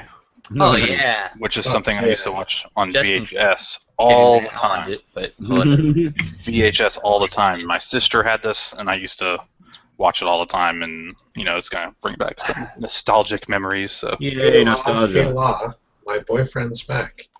A comedy that proves true love never dies. What about your boyfriend's front? A funny story. Yeah, you asked to get Dinotopia for review, and I just found my VHS bootleg of Dinotopia that I recorded. Nice. Oh, nice. Which is kind of funny. So you can compare the quality. Oh yeah. Yes, and the 8-hour-long VHS worth of Dinotopia. Yeah. Nice. I'm sure the quality will be comparable to the Blu-ray that I'm gonna get. Absolutely. Well, there was a mini-series and a short-lived TV series. Right. There's a lot of Dinotopia out there. Dinotopia is awesome. Oh, were you done, Ryan? I'm sorry. I was going to say last and certainly not least, a film that I consider the best film of last year, other than, of course, Star Wars, is Spotlight. Spotlight. Cool. I love this film. That's the one with the church scandal or whatever, right? Yeah. Okay. Oh, that's right. Yay, church scandals. The other one I keep getting mixed up with is a completely different movie, but for some reason I keep getting mixed up with. But a completely different church scandal. But basically, this is like easy way to sum it up: all the President's Men of this generation, and it's superbly acted, and of course you can't go wrong with anything with Michael Keaton in it. So. Oh yeah. That movie and whatever the movie is about the banking crisis is this year's, or I guess last year's, this year's. Oh fuck! I just lost my comparison, and it was funny. Damn it! Fuck you, marijuana. Mac and Me. Oh, great movie. Land Before Time. No, I got it. So I used to get Gone Girl and Gone Baby Gone mixed up. Oh. 2 very different movies. It's just. Gone Baby Gone, girl. Exactly. So it's like Spotlight and the other movie I'm mixing up. It's like another case of that. Every year I get some pair of movies mixed up. Like I always got Jonathan Taylor Thomas mixed up with that other guy. Wow. Who? Bob Saget? No, Tim Allen? the guy who's actually a good actor and stuff. The kid who sees angels. Tim Allen? No. Oh my god. You know who I mean. Joseph Gordon-Levitt stuff? Yes. Yes. That's Oh, who it is. Jason Gordon-Levitt. I always get those two mixed up. Why? They're not even They remotely both have funny related. names. Their names start with J. But he doesn't get Lee Harvey Oswald mixed up with him either. I have before. And yet he does get me mixed up with Justin Bieber, so. Anyway, Mix the okay, thing with J names. who's next? Who had 5? Oh, Isn't it you? I have 5. Okay, I'm next. All right, there you go. So I already revealed this by showing my cat. This was here. Enjoy being next. Me and my dad. I didn't. My dad picked this up and he wanted to see it, and he got his digital copy, and he's like, "You want it?" I was like, "Sure." Vin Diesel won The Witch Hunter. That's basically Fucking going to be A. the same thing I saved in my pickup video. And then an anonymous viewer who's not fessed up yet has sent me Robot Jocks. Oh, nice. Thank you very much, anonymous viewer, for seeing the obvious glaring omission in my collection and was That kind is enough to send it to me. fantastic. I thank you, and there will definitely be a review. So This was is it like also a gift note or anything? no, it's just an Amazon package, and I was like, Oh. I didn't order this. I checked. I even went to my orders. Did I order it like really stoned or something? I've done that before. I've been super stoned. I've ordered shit like weird fucking movies. Like apparently I talked with. That goes right into this. While really stoned, I was talking with Owen Neal, and he's like, "Yeah, you should get this. We should watch this together." And I'm like, "Okay." And I don't know why, but all right, sure. I actually think I've seen. This is called In Search of Bigfoot from 1975, and I've seen that one. sincere Actually. documentary. I think it's been on History Channel in like the 90s a lot. Yeah. I'm pretty sure I've seen it, so I'd be interested to see that. I remember seeing a lot of stuff about Bigfoot when I was a kid. I don't know me why. too. It's just I kind was- of the thing at the time. When I in storage in the trailer, which used to be the basement, basically still from my basements, I have a box full of Time Life books about like Bigfoot and Loch Ness and shit. Oh, that? Yeah, I know I'm the gonna do a second video game. on that. Nice. That'd be awesome. Anyways, next I got Serpent and the Rainbow on Blu-ray. 'Cause Nice. Bill Pullman losing his goddamn mind. I know you've been looking forward to that one big time. Yep. Finally got the Craven trilogy. And then last and certainly not least, the best release. I pre-ordered this a long time ago, in December, I think. When I first announced it. The American Horror Project Volume 1. Now I gotta show you this. I don't normally like to do this. I gotta expand on this a little bit. This is Malatesta's Carnival. Look at that beautiful cover. Oh, nice. I had to leave this as is, and then I got the Witch Who. It comes with Witch Who Came from the Sea. Look at that beautiful cover. Gorgeous covers. I know. And then The Premonition. Like Also the best gorgeous one of all. cover. It's I my remember favorite. the Blu-ray cases. Mm-hmm. Oh God, there's this, and this is a nice hard box, you know. Mm. That was really hard on my head. Sweet. And it comes with a book. It's an 80-page book. So, but yeah. That God is bless fantastic. pre-orders. Otherwise, I would have gotten like 5 things this month. 61 viewers. Hey, everybody. Hope Hi, you're enjoying everybody. watching me eat steak. It's my If- birthday. It's my If you birthday. want to come chat with us, there's a link in the doobly-doo below Yep. for the Geeky chat. Come join us there. You don't need to sign up. You can just type in Yeah. any name Just and show join up. us as guests. Brandon, when you hit that box on your head, that reminded me that earlier today when I was walking down by the boardwalk of the beach, I saw On the boardwalk. Bushwhacker Luke's gym. He's got a gym down here. Nice. Yeah. Love those guys. Bushwhackers were the shit. Thanks, Cabot. Cabot just wished me a happy birthday. Oh, it's Is a buddy. it my turn now? Yes, it is Scout Sure. Beans. All right, go Scout. You're up. Make it pretty. All right, so I have a prediction. go for it. Do you have anything from Go Hastings? No, Oh, I damn it. made my first order from Go Hastings. That can change. surprisingly, no. But we were talking about the Criterion sale, and I got my Criterion order in. So Oh, Yeah, that's I'm awesome. coming in probably Monday. I For picked me too. up Thief. Yay! I love that movie There to we go. death. Nice. Yes, Brandon and I watched this, and it was fucking fantastic. Particularly the fucking the thing that struck me was the soundtrack Yes. by Tangerine Dream. And actually, Fucking soundtrack. there is audio commentary, or there are new interviews with Michael Mann, James Caan, and Johannes Schmeling of the band Tangerine Dream. So that's cool. 4K. Woo! Now there is an Arrow video release. Yeah. There are major differences in the transfer. I prefer the Criterion look, but that's because, as far as I understand, it's Michael Mann's director's approved transfer. So, sorry, Yeah, I'm still in it's there. really cool. It's a Michael Mann movie, early 80s. Got that fucking synth Major wave, inspiration for Yeah. Drive. beautiful fucking soundtrack, and Well, it's just a great movie. remember, Michael Mann is one of the guys who brought us Miami Vice. Yeah. Yep. I mean, he knows Really? about, No. he knows about stylish visuals He did the movie, and too. awesome music being paired together for a wonderful experience. I love the Miami Vice movie. It's one of my favorites, like of all time. I watch it all the fucking time. The Oh, music the- is like the a new huge movie? part of Yeah. this movie, too. It's by Michael Mann, dude. It's I an know. adaptation by him. So I know. I saw that. It was okay. I still prefer the show, but absolutely, it's different. yeah, it's Speaking like the of- vibe of the show better. Speaking of gritty movies from that era, I also picked up The Friends of Eddie Coyle, which Yay, Yes. gritty movies. we won't be familiar with, but you know, Peter it's I it's love one of that those. movie. It's one of those new Hollywood movies that's a lot like what's that fucking movie with French Connection. Yeah, The French Connection. It's not like The French Connection. That's Freakin', right? French Connection. Yeah. Yeah. William This Friedkin. is Yates, I I believe. need to get that. Peter Yates. Yeah, same here. And Now, I also got a. Sorry. starring Robert Mitchum. It's a fucking fantastic. Honestly, it's like it's not there's a scene in it that I really love that's not like the best car chase scene ever, but it's really fucking cool. And one of the reasons it's really cool is because it's from that era where they started like using cameras on car hoods because cameras became cheap Yeah. enough that they could do that. They didn't have to worry And about breaking them. I love it. I love that about it. Now Very that cool. also got a release from Arrow Academy. Not Arrow Academy, sorry. Eureka. Eureka just released that, I believe. Nice. Yeah, I will say this in terms of picking between this and whatever that one is.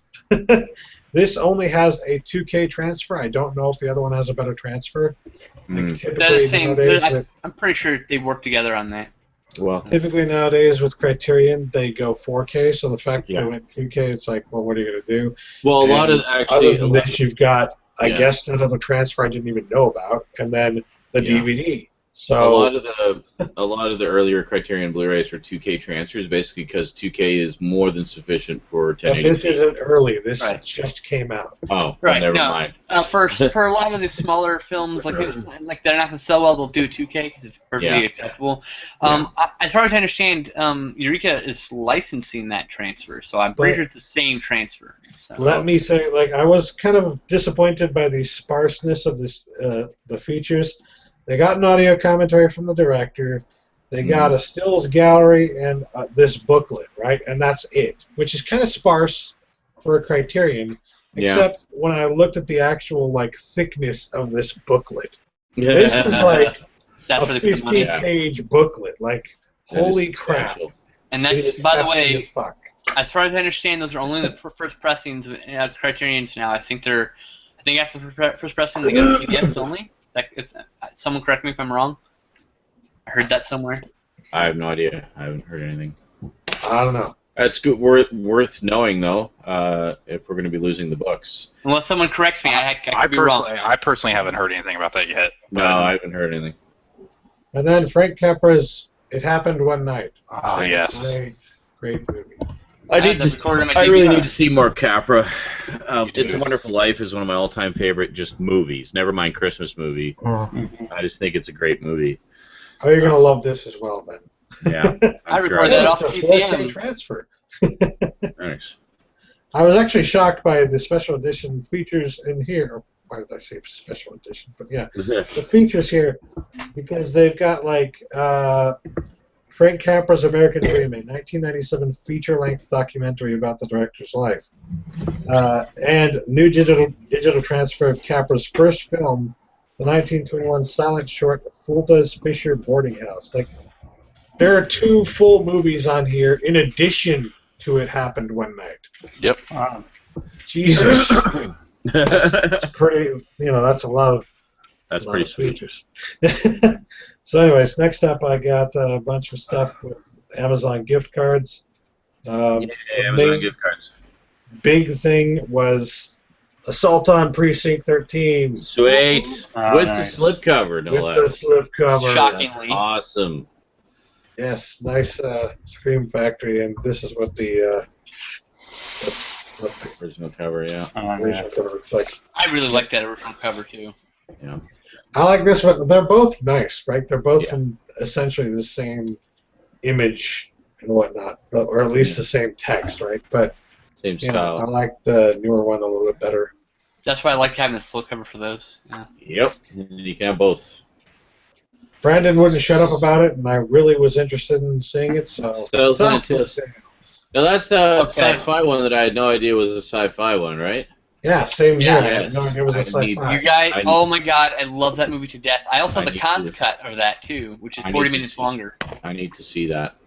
And then Got finally, I only had a couple bucks left over, so this came to like $5 out of pocket. But The Nightmare. Nightmare. Oh, is this the one about sleep paralysis? Yes. Yeah. Oh. The scariest documentary you will ever fucking see. It's a awesome. great doc.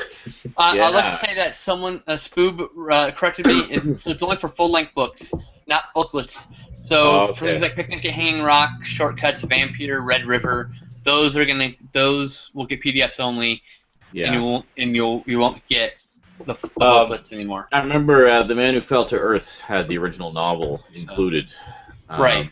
With it. That's like a really expensive Criterion. I know. Annetta used to Glad have I it, picked those ones up then. and he sold it. Amazon, Red Long River. before it was worth anything. Just realized Red Probably River. sold it for 10 cents. I wish she had given it to me, because I would still have it and be loving it. The Red Just River think about that, Criterion Sean. is phenomenal. You sold that extremely valuable and rare Criterion for 10 cents. I'm sure she got more than 10 cents for it. I mean, at least a quarter. Come on. I still say $6 to do it that way. All right. Is it my turn? Yeah, I think yeah. so. Now, Yeah. question. Last week, what did I show? Comics mostly, I think. I know I showed comics. Did I show Walmart bargain bin Blu-rays? I don't believe I so. don't think so. No, I don't think so. That was this week. Okay. I don't No, think so, Tim. So I know I had a handful of Blu-rays. Oh no, it was stuff from packages. Right. Okay, good. I love Okay. the Walmart parking bin.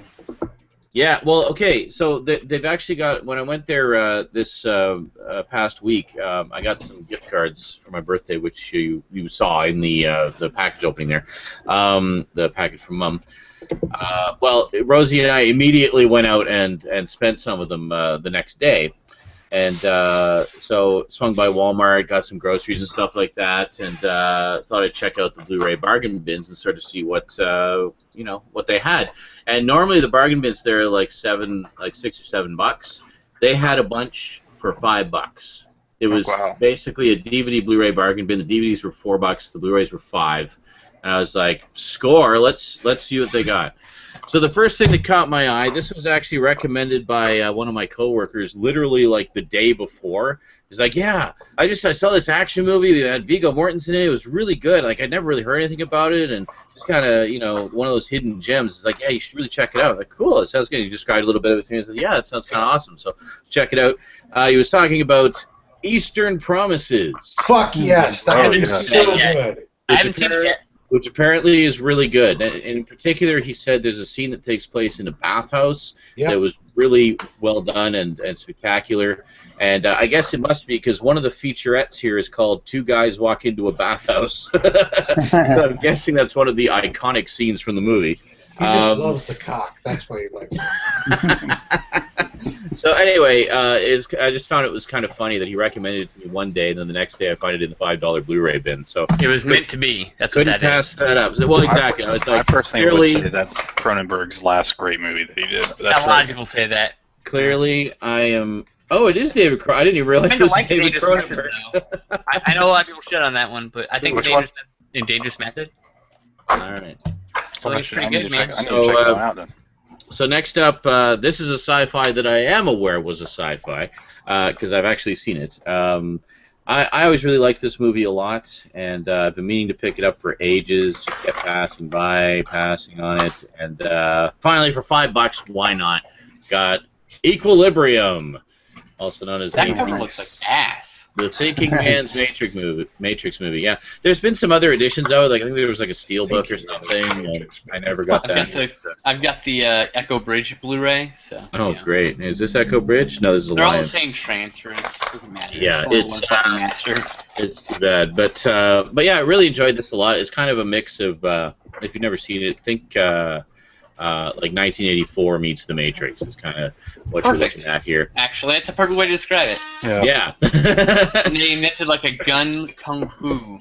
Yeah, essentially it's a future sort of dystopian society, very oppressive, in which emotion has been outlawed. So Christian Bale is essentially an emotion cop, busting people for smuggling in things that evoke emotion. An emotion cop. Like music and movies and things like that. So for people like us who love to feel the feels and experience art in all its forms, something like this is quite a hard-hitting sci-fi movie. But plus, it's just a great fucking movie. So check that out when you get a chance. It's really good. Next up, I've always seen this one lurking around the bargain bins, and I really like Dennis Quaid, so I thought, what the hell? Let's give it a shot for $5. Picked up Frequency. Basically, kind of like sci-fi, supernatural. Basically, a guy discovers that he can talk to his father through some kind of freak occurrence of nature, his father who has been dead for 30 years. And as they're communicating, apparently they sort of change things in the past, and it's affecting the present, and it just gets all out of hand and shit. So he's talking to him on an old radio. It sounded pretty awesome from the description, actually. So I was like, yeah. You haven't seen it yet? No, I've never seen it. I've never seen it. So it's a damn good like mystery too. Like it's a really good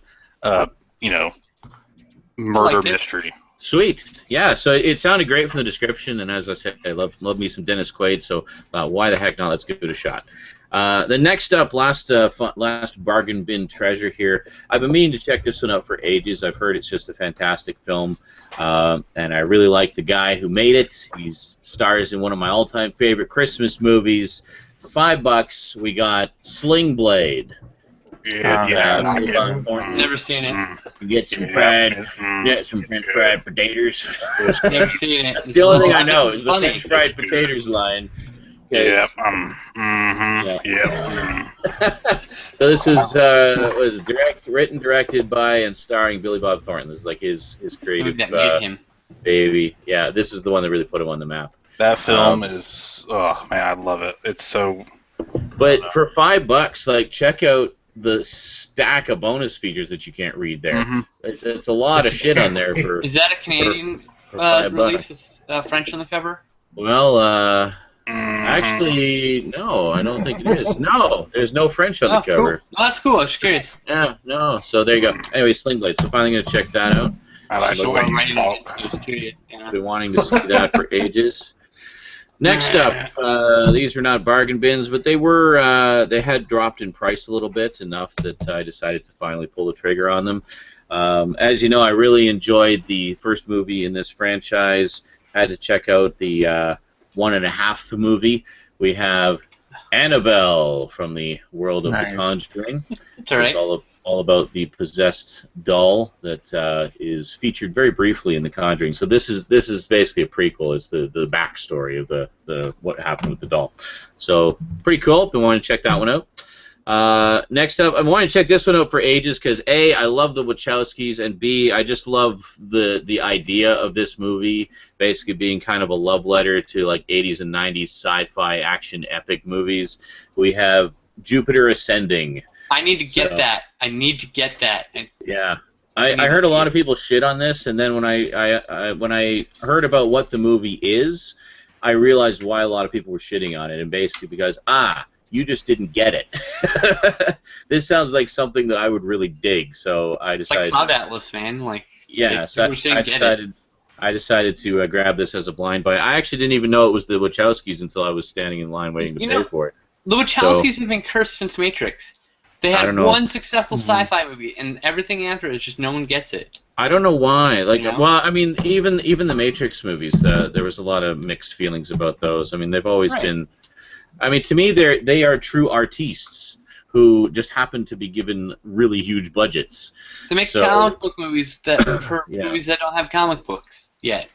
Or fix them later. I mean, like, essentially.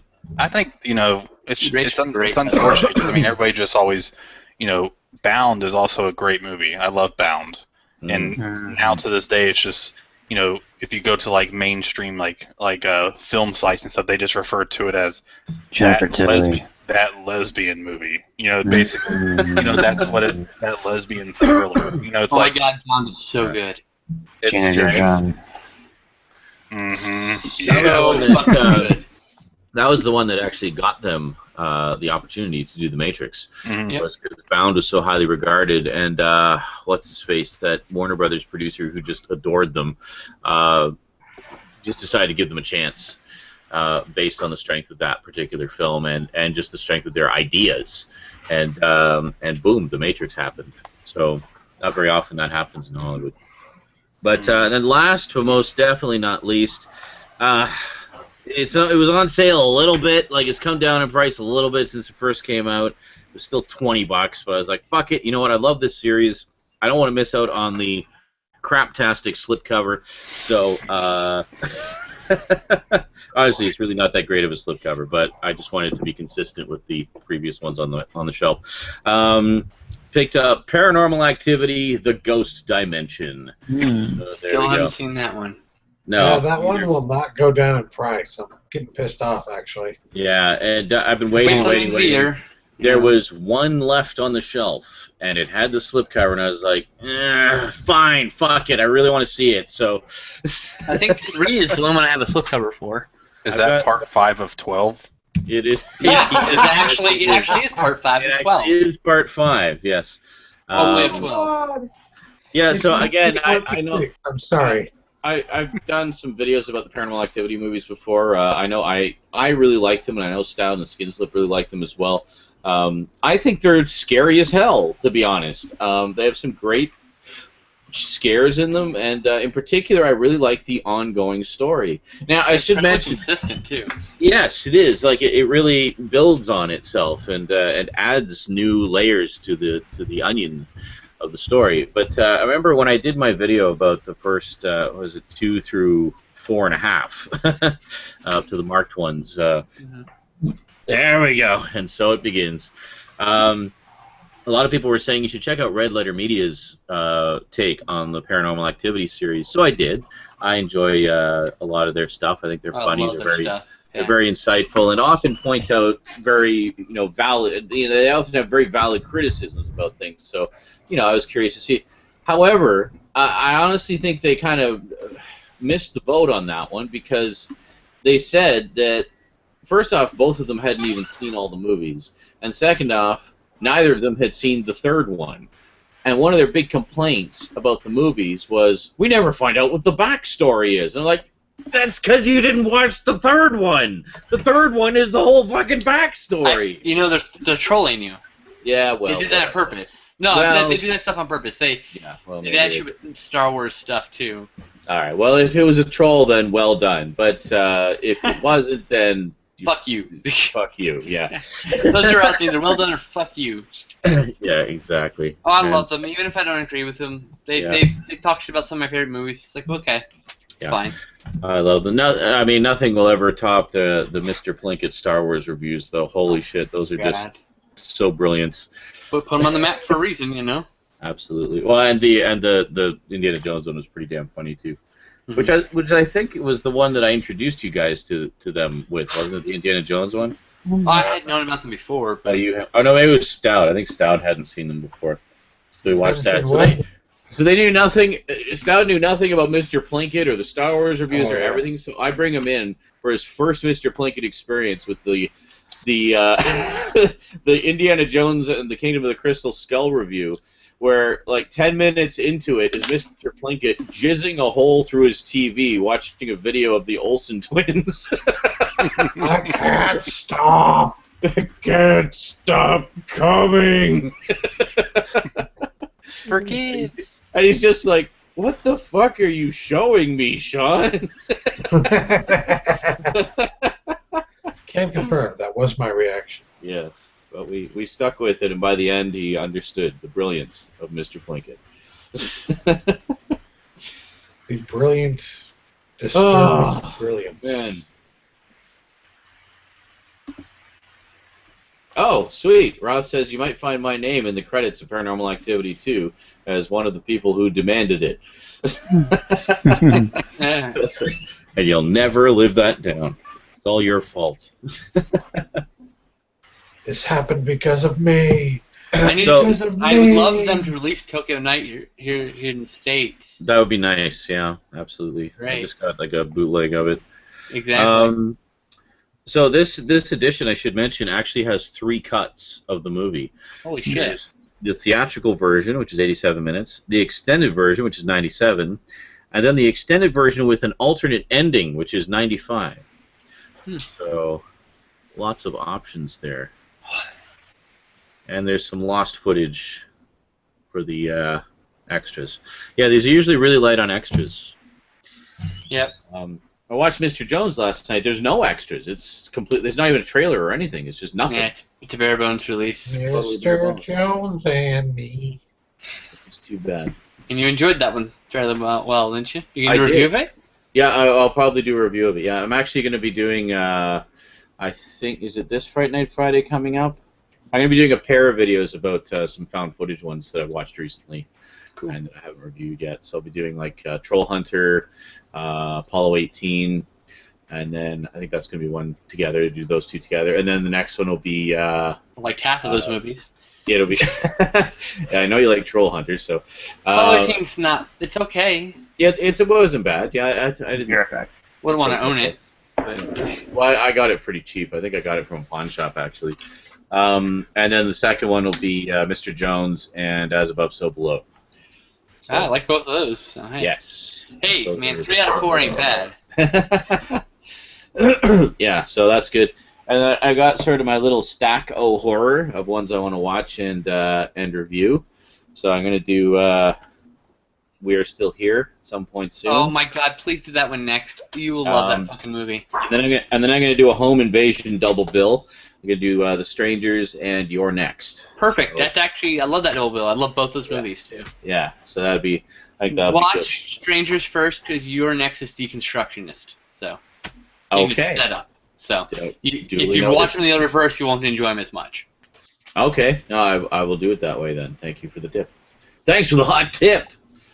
And it's not even a spoiler, because how it's deconstructionist, I don't know. I won't tell you, but Yes. yeah, it's a little meta. 'Cause it's just how it works. Oh, okay, that's cool. Well, actually, that's one of the things I liked about Mr. Jones was it was kind of deconstructionist in a way because it kind of poked a couple of little jabs at some of the things that often don't make sense in found footage films. Like, well, where's that camera from? Right. Like, who's holding that camera? But they actually have an explanation for it in Mr. Jones. It's like, well, this is where that camera's coming Right. from. And I you're remember like, at first going, what the fuck? Whoa. Because I hate when they do that. Like, The Pyramid did that shit. Yeah. Where it's like, we're like 10 minutes away from the ending, and suddenly it stops being a found footage film. I'm like, what? Just out of nowhere. Why? That's stupid. You Yeah. can't do that. That's... No. You didn't do it well enough for me to... You weren't good enough, so clearly I'm having a problem with it. If you were a better movie, I wouldn't be going, you can't do that. Actually, Chernobyl Diaries was kind of like that, but it didn't pretend to be like anything Right. other than what it was. Because it had found footage elements to it, but at the same time That was was a cinema also verite film. proper movie Yeah. style to it as well. That was shot But, cinema verite, which is that style, where it's like Yeah. in the trenches with the camera running around type feel.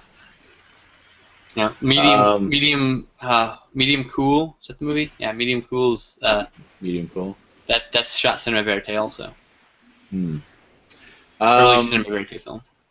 What was I going to say? That strange guy was asking if I had seen the recent episode of Walking Dead. Yes, I am up to date. So I guess the new one's on tomorrow. So very good. I'm enjoying the latter half of the season very much so far, actually.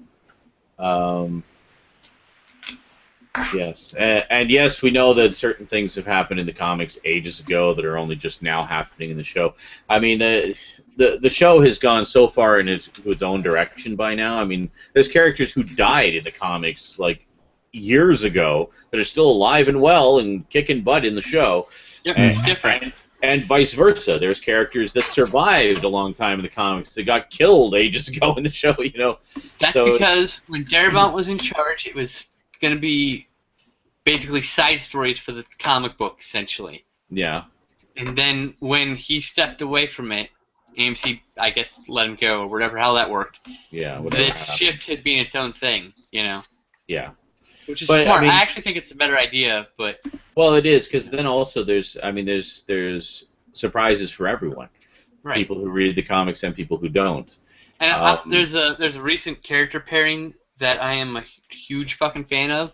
I haven't seen it yet, but I know that as a spoiler, and I don't want to spoil it for anyone else. But holy crap, I shipped those characters so hard. So hard. I know exactly who you're talking about, and I agree. I think that's very fitting. I shipped so hard I used the word ship in a public forum. That's how hard I like that grouping of characters. You know? I mean, like, hell, it had to be important, right? Shipping them like no tomorrow. Yeah. I shipped the shit out of them. But yeah, I'm really enjoying it, and I like the fact that it's kind of going in its own direction. So we got two completely different takes on the same concepts and the same characters that we can enjoy. I definitely need to get caught up on the comics. I've only read the first 48 issues, basically the first compendium, and I just devoured it. I just absolutely loved it. I think I'm up to volume 10, the trades. Yeah. Yeah. There's 2 more compendiums out. Each compendium has 48 issues in it. I don't know why they did 48 instead of 50, but whatever. I'm like 2 years behind in trades, so at least. Or I'm like 5 years behind in trades, actually, I'm thinking about it. Yeah. Fuck, that's been going on for so long. It's crazy. How many years have they been in that comic? Like 10 years? It's been at least 10 years now, I think. A while. Fuck, man, and Kirkman still keeps hitting out the park. That comic is still in the top 10 since it premiered. Well, not only that, but I mean, he's pretty directly involved in all the spin-off media too, like with the making sure the show stays on track, and also the games, like the Telltale games and stuff like that. I hope he doesn't become George Lucas and like goes crazy and stops making stuff because he doesn't want to touch Walking Dead, and everyone's going to compare it to Walking Dead. It's like. Invincible, by the way, is amazing on its own right, and everything I've read of Kirkman is just so fucking good. Well, he's a great writer. I mean, the Spider-Man team-up series is fucking good. I mean, like, he really knows how to do the human conflict, like the human drama and such. I really think that if he would have wrote books, he would be like this hugely celebrated author, like probably like Shaban or what's his face who did Armada and Ready Player One. You know, like they're hugely popular, and they're also and Stephen King. Like he could have been the next Stephen King. I really believe if Kirkman had done books instead, he would have been the next Stephen King. Wormhead is saying, I have no idea what's going on in the current season of Walking Dead, but I keep getting hints. Crashfinger says, everyone give the biggest, juiciest spoilers now. I won't give any spoilers, but I will say I watched the first 2 episodes of Walking Dead post the mid-season break, and oh my fucking god, I love Walking Dead again. So Manic says, Hot Rod Alright, I guess we'll catch up again. Fuck. Manic says, Hot Rod's spoiler is rather prominent. Good one, Manic. Good one. What I would say is, in my opinion, after that first episode, I think it was episode 9 of season 6, yeah, I was like, That's the best episode of Walking Dead I've seen since maybe like the first or second season. That one was so fucking good. That was so intense, like that mid-season opener. You guys are selling me on the show. Stop it. It was. I was off that crazy train. Hold on. They weren't from the comics, but they felt like they were. That's the thing. I left off on the train tracks on the way to wherever that. Oh, Terminus? You are way behind. No, wait. Terminus, wait. They got the Terminus, and that's when they got loaded in the cart, right? Yeah. Okay, never mind. I passed that. That's where season 4 ended. And then when does the barn thing happen? That middle of season 5? Barn thing? Barn you mean thing. like they get stuck in a barn momentarily? No, there's a barn full of dead. What? Is that season 3? The barn full of dead? Isn't that like season 1? Season 2. That would be season 2. Season 2? Okay. Season 2, right. Season 2, right. So scatterbrained right now. I don't know where I left off. Yeah, no. Where were you watching it? Well, before I had left off at the end of. In Texas still. Over a year ago. I had watched up to the end of season 4.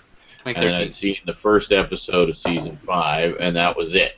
So I was like a season and a half behind. It was like almost halfway through season 6. Then I started playing the Telltale games, and I was like, "Fuck! Games? I love Walking Dead again. I have to watch the show." So then I just like marathon through all of season 5 and up to the midpoint of season 6, and now I'm all up to date. So, and then just finished all the games. The Michonne miniseries, I think for episode 1 just premiered. We're gonna play that when all 3 episodes are out, just so we can do them all back to back. All right. So you know. So yeah. But yeah, fucking great. I love Walking Dead. I think it's great. And it's funny when it sort of came out and started picking up steam, and they were talking about the show and stuff. I felt like I was just so done with zombies, like 'cause zombies are just everywhere. Right. It was zombie this, zombie that. Still kind of done with them, but you know. And then I thought, well, okay. I mean, I've heard people talking about the Walking Dead comics for a long time. I'll at least check out the first episode of the show. And holy shitballs, Batman! Did that ever blow me away? Like, I did not expect to be shedding tears watching a zombie show. You know, I was just like, okay, I get it. This is far and away beyond your typical zombie story. This is more about the human drama and the feels and the emotional impact of the horror of everything. And yeah, it was amazing. And on top of it, remember my my mom deleted my Netflix account, so I lost my progress. I have no idea where I'm left off. Oh no! Oh no! Oh wait! Apparently, I am at the beginning of season 5. I'm looking. Okay, so you left off right where I did originally. The quarantine zone of prison. Herschel and Sasha and Glenn. I will warn And the you, flu season victims. 5 is probably the most dull season of Walking Dead. But season 6 is so fucking worth it, bro. Yeah, it's sticking out. So It's I'll always probably been watch like it. that.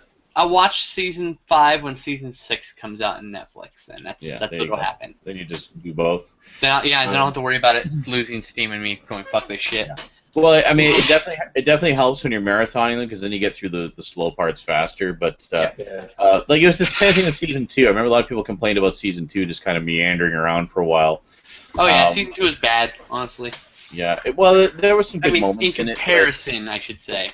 Yeah. There were some good moments in it, but yeah, it was still kind of finding its feet. I think after Darabont left, and so I kind of forgave them for that because I knew that they were having troubles. It's hard when a show creator leaves a show like that. It's hard for the show to continue. Half the time they just collapse on themselves. So the fact that we got to a season 3 is remarkable. But it's definitely weathered that change out and has done phenomenally well. I just realized I haven't opened a single one of these. That's how recently I bought them all. You got them yesterday or the day before, didn't you? Well, yeah, like within the past couple of days. The 3 non-bargain bin ones I got today. I just popped into Best Buy on a whim and said, let's see what's on sale. And it's like Ghost Dimension, Jupiter Ascending, Annabelle. Yeah. So yep. Just like that. Almost picked up The Martian, but it's not quite cheap enough yet.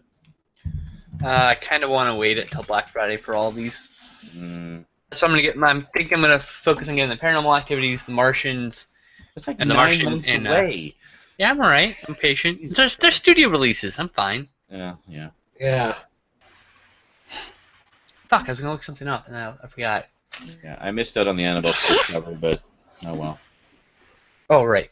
Not a big deal. Oh, I can't spell. All right. The So Conjuring 2 is coming out soon, isn't it? Yep. Sweetie. Insidious 3. I've got Insidious 3. Oh, I still have to watch that one, actually. I don't have any of the Insidious films. Have you seen Need them? to get them. Yeah, I saw the first 2. I just need to. Oh. I haven't gotten this third one yet. Yeah, I really enjoyed those. I really liked the first one. I thought it was the best one. They're not as scary as I was expecting. The Conjuring was definitely scarier by a wide margin. By a fuck ton. But I really like the story of the Insidious movies, like the sort of ongoing story. I remember actually, I was messaging Brandon when I watched The Conjuring. Oh yeah. Oh really? I don't remember that. Because I was over at a friend's house, and I was over at a friend's house, and apparently, like, he never gets to watch scary movies when his wife is home. Oh. And so the whole reason we were over, Yeah, so we were actually over. We'd all been over drinking the night before, so I was kind of the last to leave, and because I was pretty close by, so I was just hanging out. So we made lunch, and then he goes to put a movie on, and I see him going into the horror section. I'm like, dude, don't. No. And then he puts on The Conjuring. I'm like, all right, I'll stick around and watch it. And then, of course, the other thing that didn't help was it was one of the scariest movies in the past 10 years, and that's the one he picked. Yeah. Yeah, Right. not just that, but their cat decided that this was the time where he needed to run around the condo at full speed. Yeah. So he'd be watching something. It would be like one of the scenes like at night where she's walking really slowly through the house, and then the cat would just go zoom and run up onto the couch behind him. Cat, stop it! But, You're freaking no, me out here. no, I remember. So I was messaging Brandon. I was like, "Are you impressed? I'm watching The Conjuring right now." I don't remember that at all. Crazily. And I think a couple times I was like, "Holy fuck! It's the such and such scene," and then just laughing at me. Yeah, No, it sounds exactly like me. Yeah. I literally had nightmares for a few nights after that one. I'm Wow. not surprised. I slept with the lights on for a few days. Well, that's great. I mean, you know how much I love a good haunted house movie, and that is definitely one of the better ones I've seen in a long time. Great cast in it too. I love a lot of the actors in there. Yeah, Ron Livingston, one of our favorites. What was it? It was the guy who played Night Owl from Watchmen, and I forget who played his wife. It was somebody else significant that I know from other things. Oh, you mean the two were the paranormal investigators? The paranormal investigators, yeah, the husband and wife. Yeah, who's the girl? The Wernos, you mean? Yeah. Eileen? Well, yeah, but they are in real life. I mean. Yeah. I don't know. IMDb, don't fail me now. It shouldn't fail you now.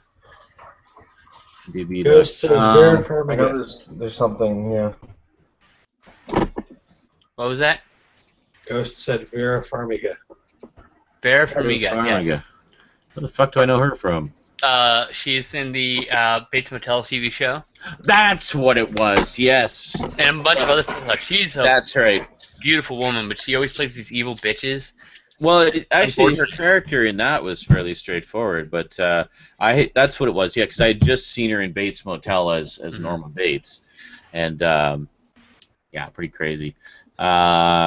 Jesus. Yeah, and Patrick Wilson. So yeah, so I was thinking my review of it would be Night Owl and Norma Bates investigate ghosts. I actually know her from Up in the Air, that one with George Clooney. She was actually really good in that. And Oh man, that's such a great movie. And Ron Livingston was in it You as see well. that stuff? Up in the Air? Oh yeah, I love it. They actually showed it in a film class that I took. Hmm. That's how good it is, bro. Yeah, no, it's really. It's That's funny. how Like, I good I it watched is, it the bro. first time, and I was kind of. I liked it. Bro. Going away. It took a couple more times to watch for it to really sink in just how good it was. But I remember Vera Farmiga, she was actually quoted, because it came out that she has like a brief nude scene in the movie, but she actually used a body double for it. And I think she was quoted in the interview saying something like, I had no problem appearing nude on film, but I just had a baby, so I thought it would be terribly sexy if I was leaking milk on film. She seems like she has like a great sense of humor, like from all the interviews I've read with her. So I'm like, yeah. Hey. I love the opening to that movie above all else because it's just so great. You see all these fucking shots from in the air, and it's of all this like farmland and everything, right? And you're getting all these different fucking shapes and everything. It's just a beautiful opening title sequence for a movie. Mm-hmm. Stop looking at IMDb, me. It just makes me angry. All the pseudo-intellectual bullshit posturing and people saying, this was the worst movie I've ever seen in my entire life. Oh, there's got to be one. Every single movie. Yeah, we've discussed this. Yeah. I know. If it doesn't exist, you have to be the one to do it. Yeah, it's the fucking rule. It's like to do that post. Yeah. This is the worst movie I've ever seen. Even if you love the movie, you have to be the one. Per internet database law, you must be the one. You must be the one. The laws are in internet databasing. Yeah. Oh, God. Oh. Duncan says, what? Wait a minute. Yeah. Destiny says, hope everyone is having a good weekend. Duncan says, Destiny, once a collector, there is no escape. Sean has you. He is the Matrix. Okay. And then Destiny says, as long as I don't get to the point where I care about the condition of slipcovers, then I should be fine. Duncan says, you can avoid slipcovers. Just start checking your steelbooks for scratches. Lol. Yeah, I don't really give a shit. My steelbooks are all scratched up because I just put them on the shelf without protection. I'm not too worried about. Honestly, I'm not. I can hear Ralph at 7-Eleven cringing right now. I'm not like overly picky about condition, so much so that if it has a little scuff here and there, I don't care about that. Some people are really just super. Just see my Scarface steelbook; it's beat to shit. No, that said, I don't want them to be like all scuffed and tattered and like frickin' falling apart. That's what Scarface is doing. Oh. Yeah, see, I would never let them get to that stage, but I didn't have a choice. So. I'm not nitpicky to the point where I'm going to get all bent out of shape over a little bit of shelfware. I mean, I take pretty good care of them. I don't put rubbers on the movies. I'm supposed to, Cass. Yes. When I had my DuckTales VHS tapes, and it's because you would put the slipcovers on your feet and like. Oh my God! Stomp around with them while you were watching the show. You asshole! Were you duck feeding? Really? You were duck feeding? Wow. And then, I have to tell this story now. And then one Christmas, I got from my mother as a special Christmas present for the lifelong Star Wars fan that I am. I don't think I remember this one. The box set. Widescreen VHS edition of the just then released home video set of the special edition versions of Star Wars, which I had not seen, so it was all new to me. I didn't know that there was things that were written by me, but very exciting at the time, and something of a collector's item as well. It was the special edition version. Very, very nice painted covers and stuff. So Cass had never seen. I don't think you'd seen any of the Star Wars movies. So we thought, oh yeah, we'll watch Star Wars, and you get to experience it, and be all nostalgic for Mom and me, and it'll be all new experience for you. So we're watching the first Star Wars. It's like barely half an hour out of the shrink wrap. We're watching the first Star Wars, and I look over at Cass. He's got the box for Star Wars on his foot. And I'm like, yeah, what are you doing? He's like, what? Take it off your foot. He takes it off his foot, and already it's got like huge creases down the cover, like front and back. And I'm like, oh my God, why were you doing that? And it's like, it feels good. Oh my goodness. It's a collector's item, and you just ruined it. It's only been unwrapped for like 20 minutes. Wow, Cat. We barely even started the movie, and you've already destroyed the box. For shame. For I didn't even shame. have to For that. Oh, well, you probably. You owe him a That's Clutch good. Edition VHS set now. You gotta go So find that means my berating of you traumatized you so much that you blocked it from your memory. Good. Apparently. it. You got owned, bro. Racked with guilt. Well. No, there's enough other beratings that I still do remember. Like the infamous one we have some evidence of. An endless stream of beratings. The time I dropped Sean's camera, Oh, Oh, Lord. yes.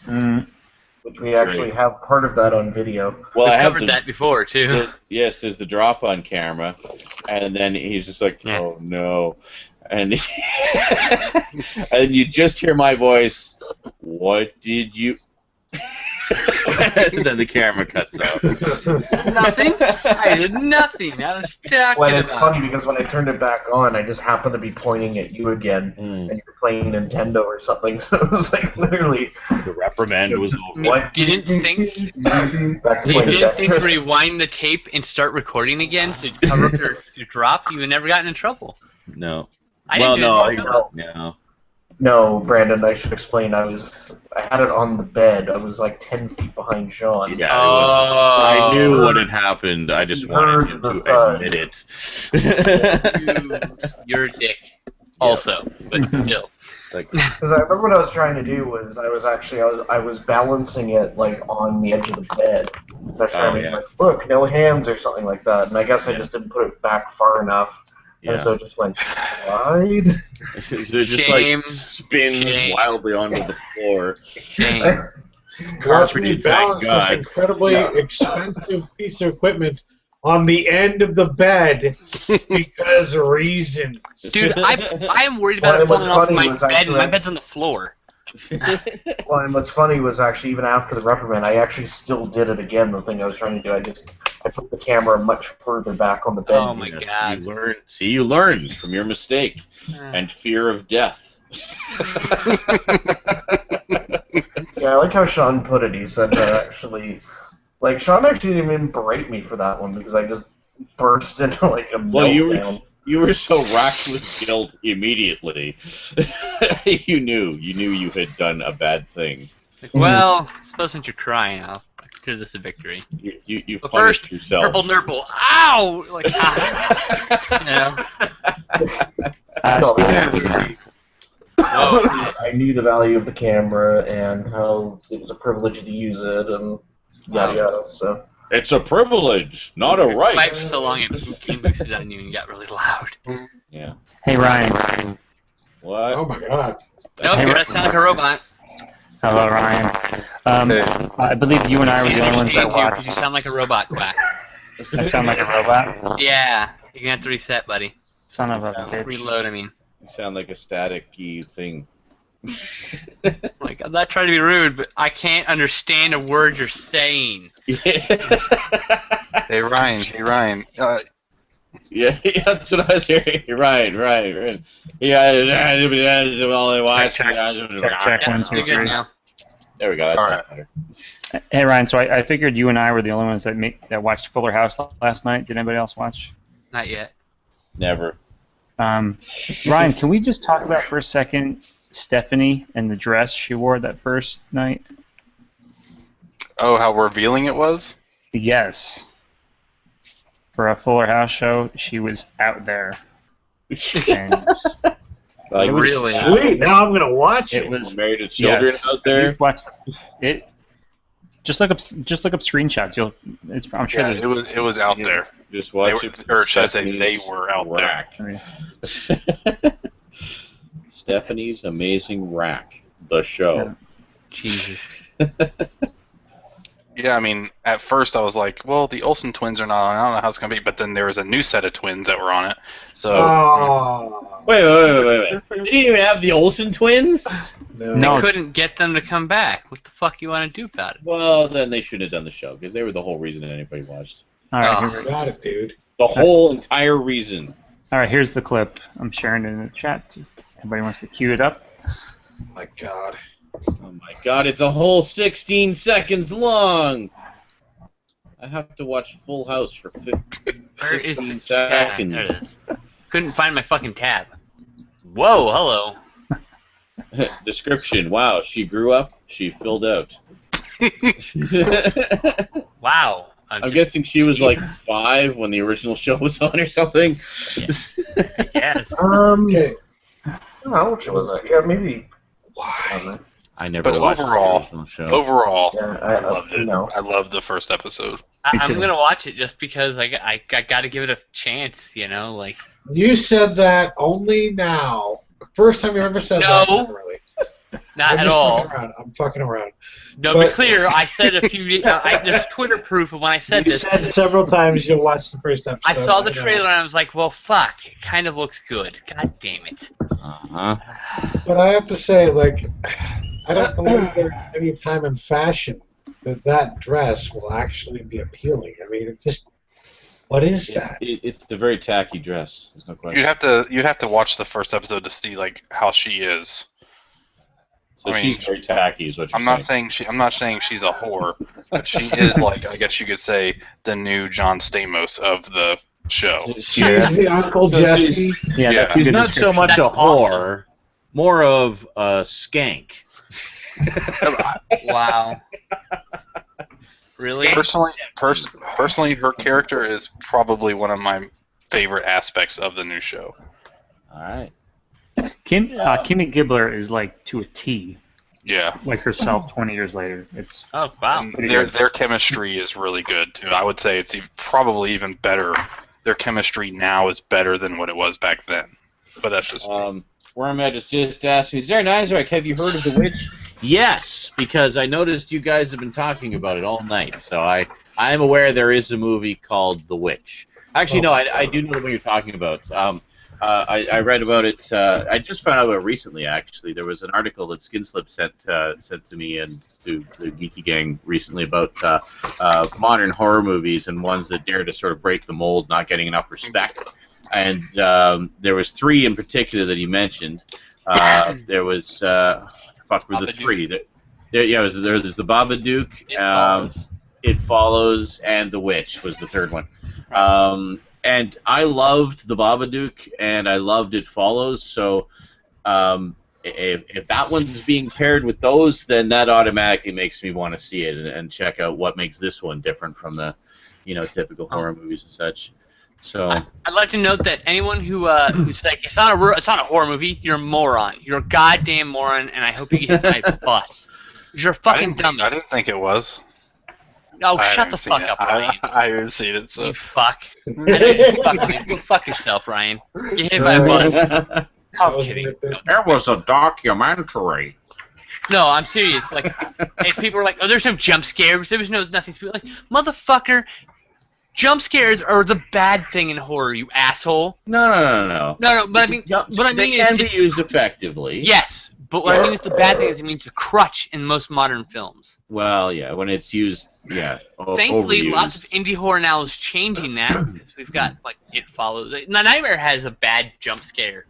The Nightmare's a great movie. It still has a bad jump scare in it. Now, talk about The Conjuring. The Conjuring had a few, I thought, really good jump scares Absolutely. because what an effective jump scare to me is something that is the climactic moment of a slow build, when you have that building of tension and anticipation, and then either it ends with a jump scare or it gives you a false sense of relief that, oh, okay, nothing's going to happen, and then it hits you.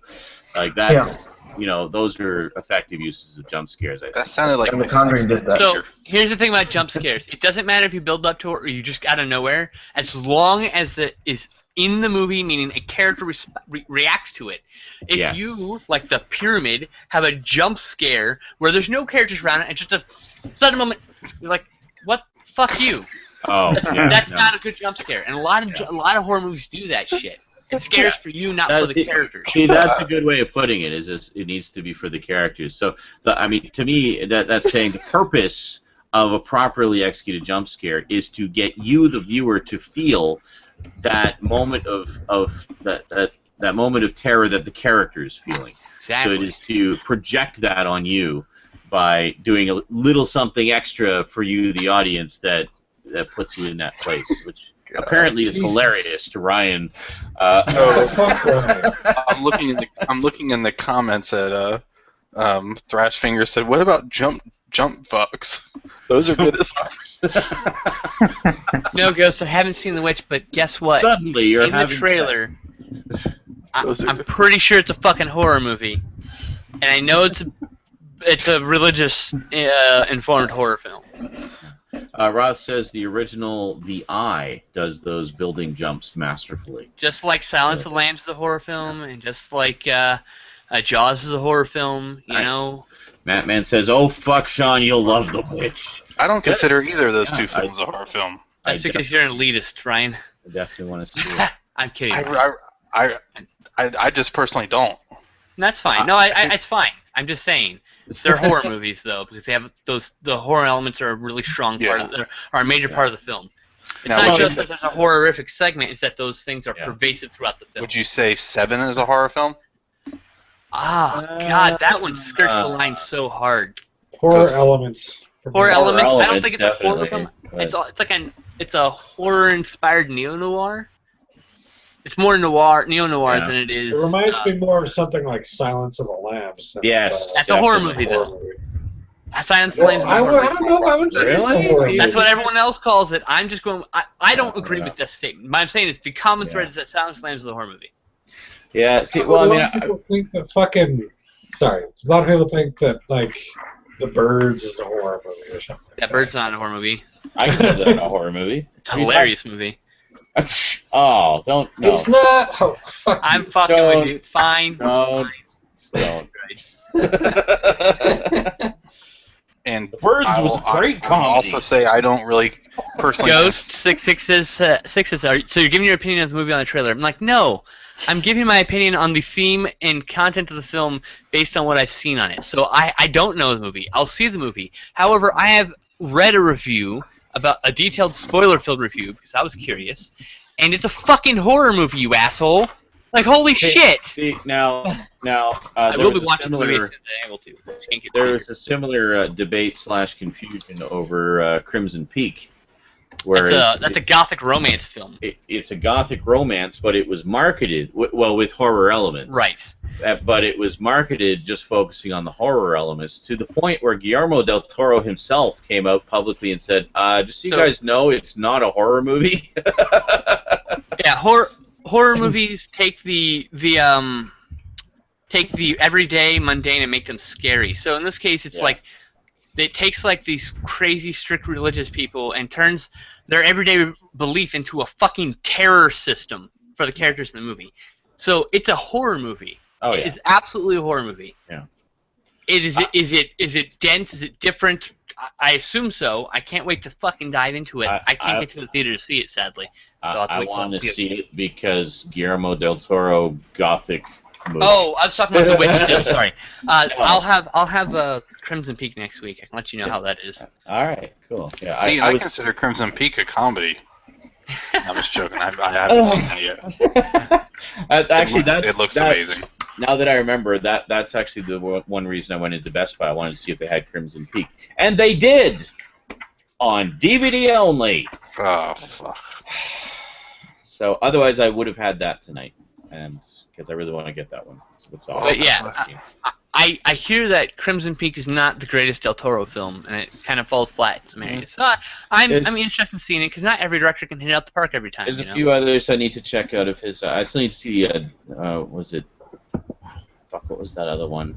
Was it Dog Soldiers or Devil's Backbone? Devil's Backbone. Devil's Backbone was really good. Yeah. It's in the Criterion Collection, for God's sake. Yes, I couldn't remember. Who did Dog Soldiers? Why am I mixing that up with Dog Soldiers? I don't know. That's Scream Factory.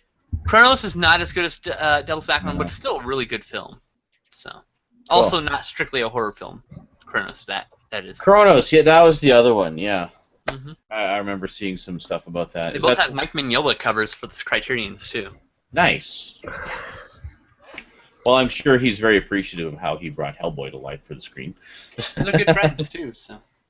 Nice. Yeah, but Well- yeah, Crypto has horror elements, so I'm looking forward to checking it out. There's a ghost in it. I've seen it in the trailer, so there's that at least. But I don't know how much of a horror movie it is. Ow. Commander Shepard asked if I'm going to be picking up the Manhunter Collector's Edition. Very likely, yes. I've never actually seen it. Oh, it's so good. I've been meaning to check it out for ages because I love Michael Mann's work, and there's quite a few of his films I still need to see. I'm looking forward to that one. Yeah, I loved I need to see Black Cat. Heat, and of course, as we mentioned earlier, huge Miami Vice fan. Collateral's a really good Crime movie. Story. Crime Story was another one of his, the short-lived series. Oh man, I need to get that in DVD still. Yeah, we need to watch that.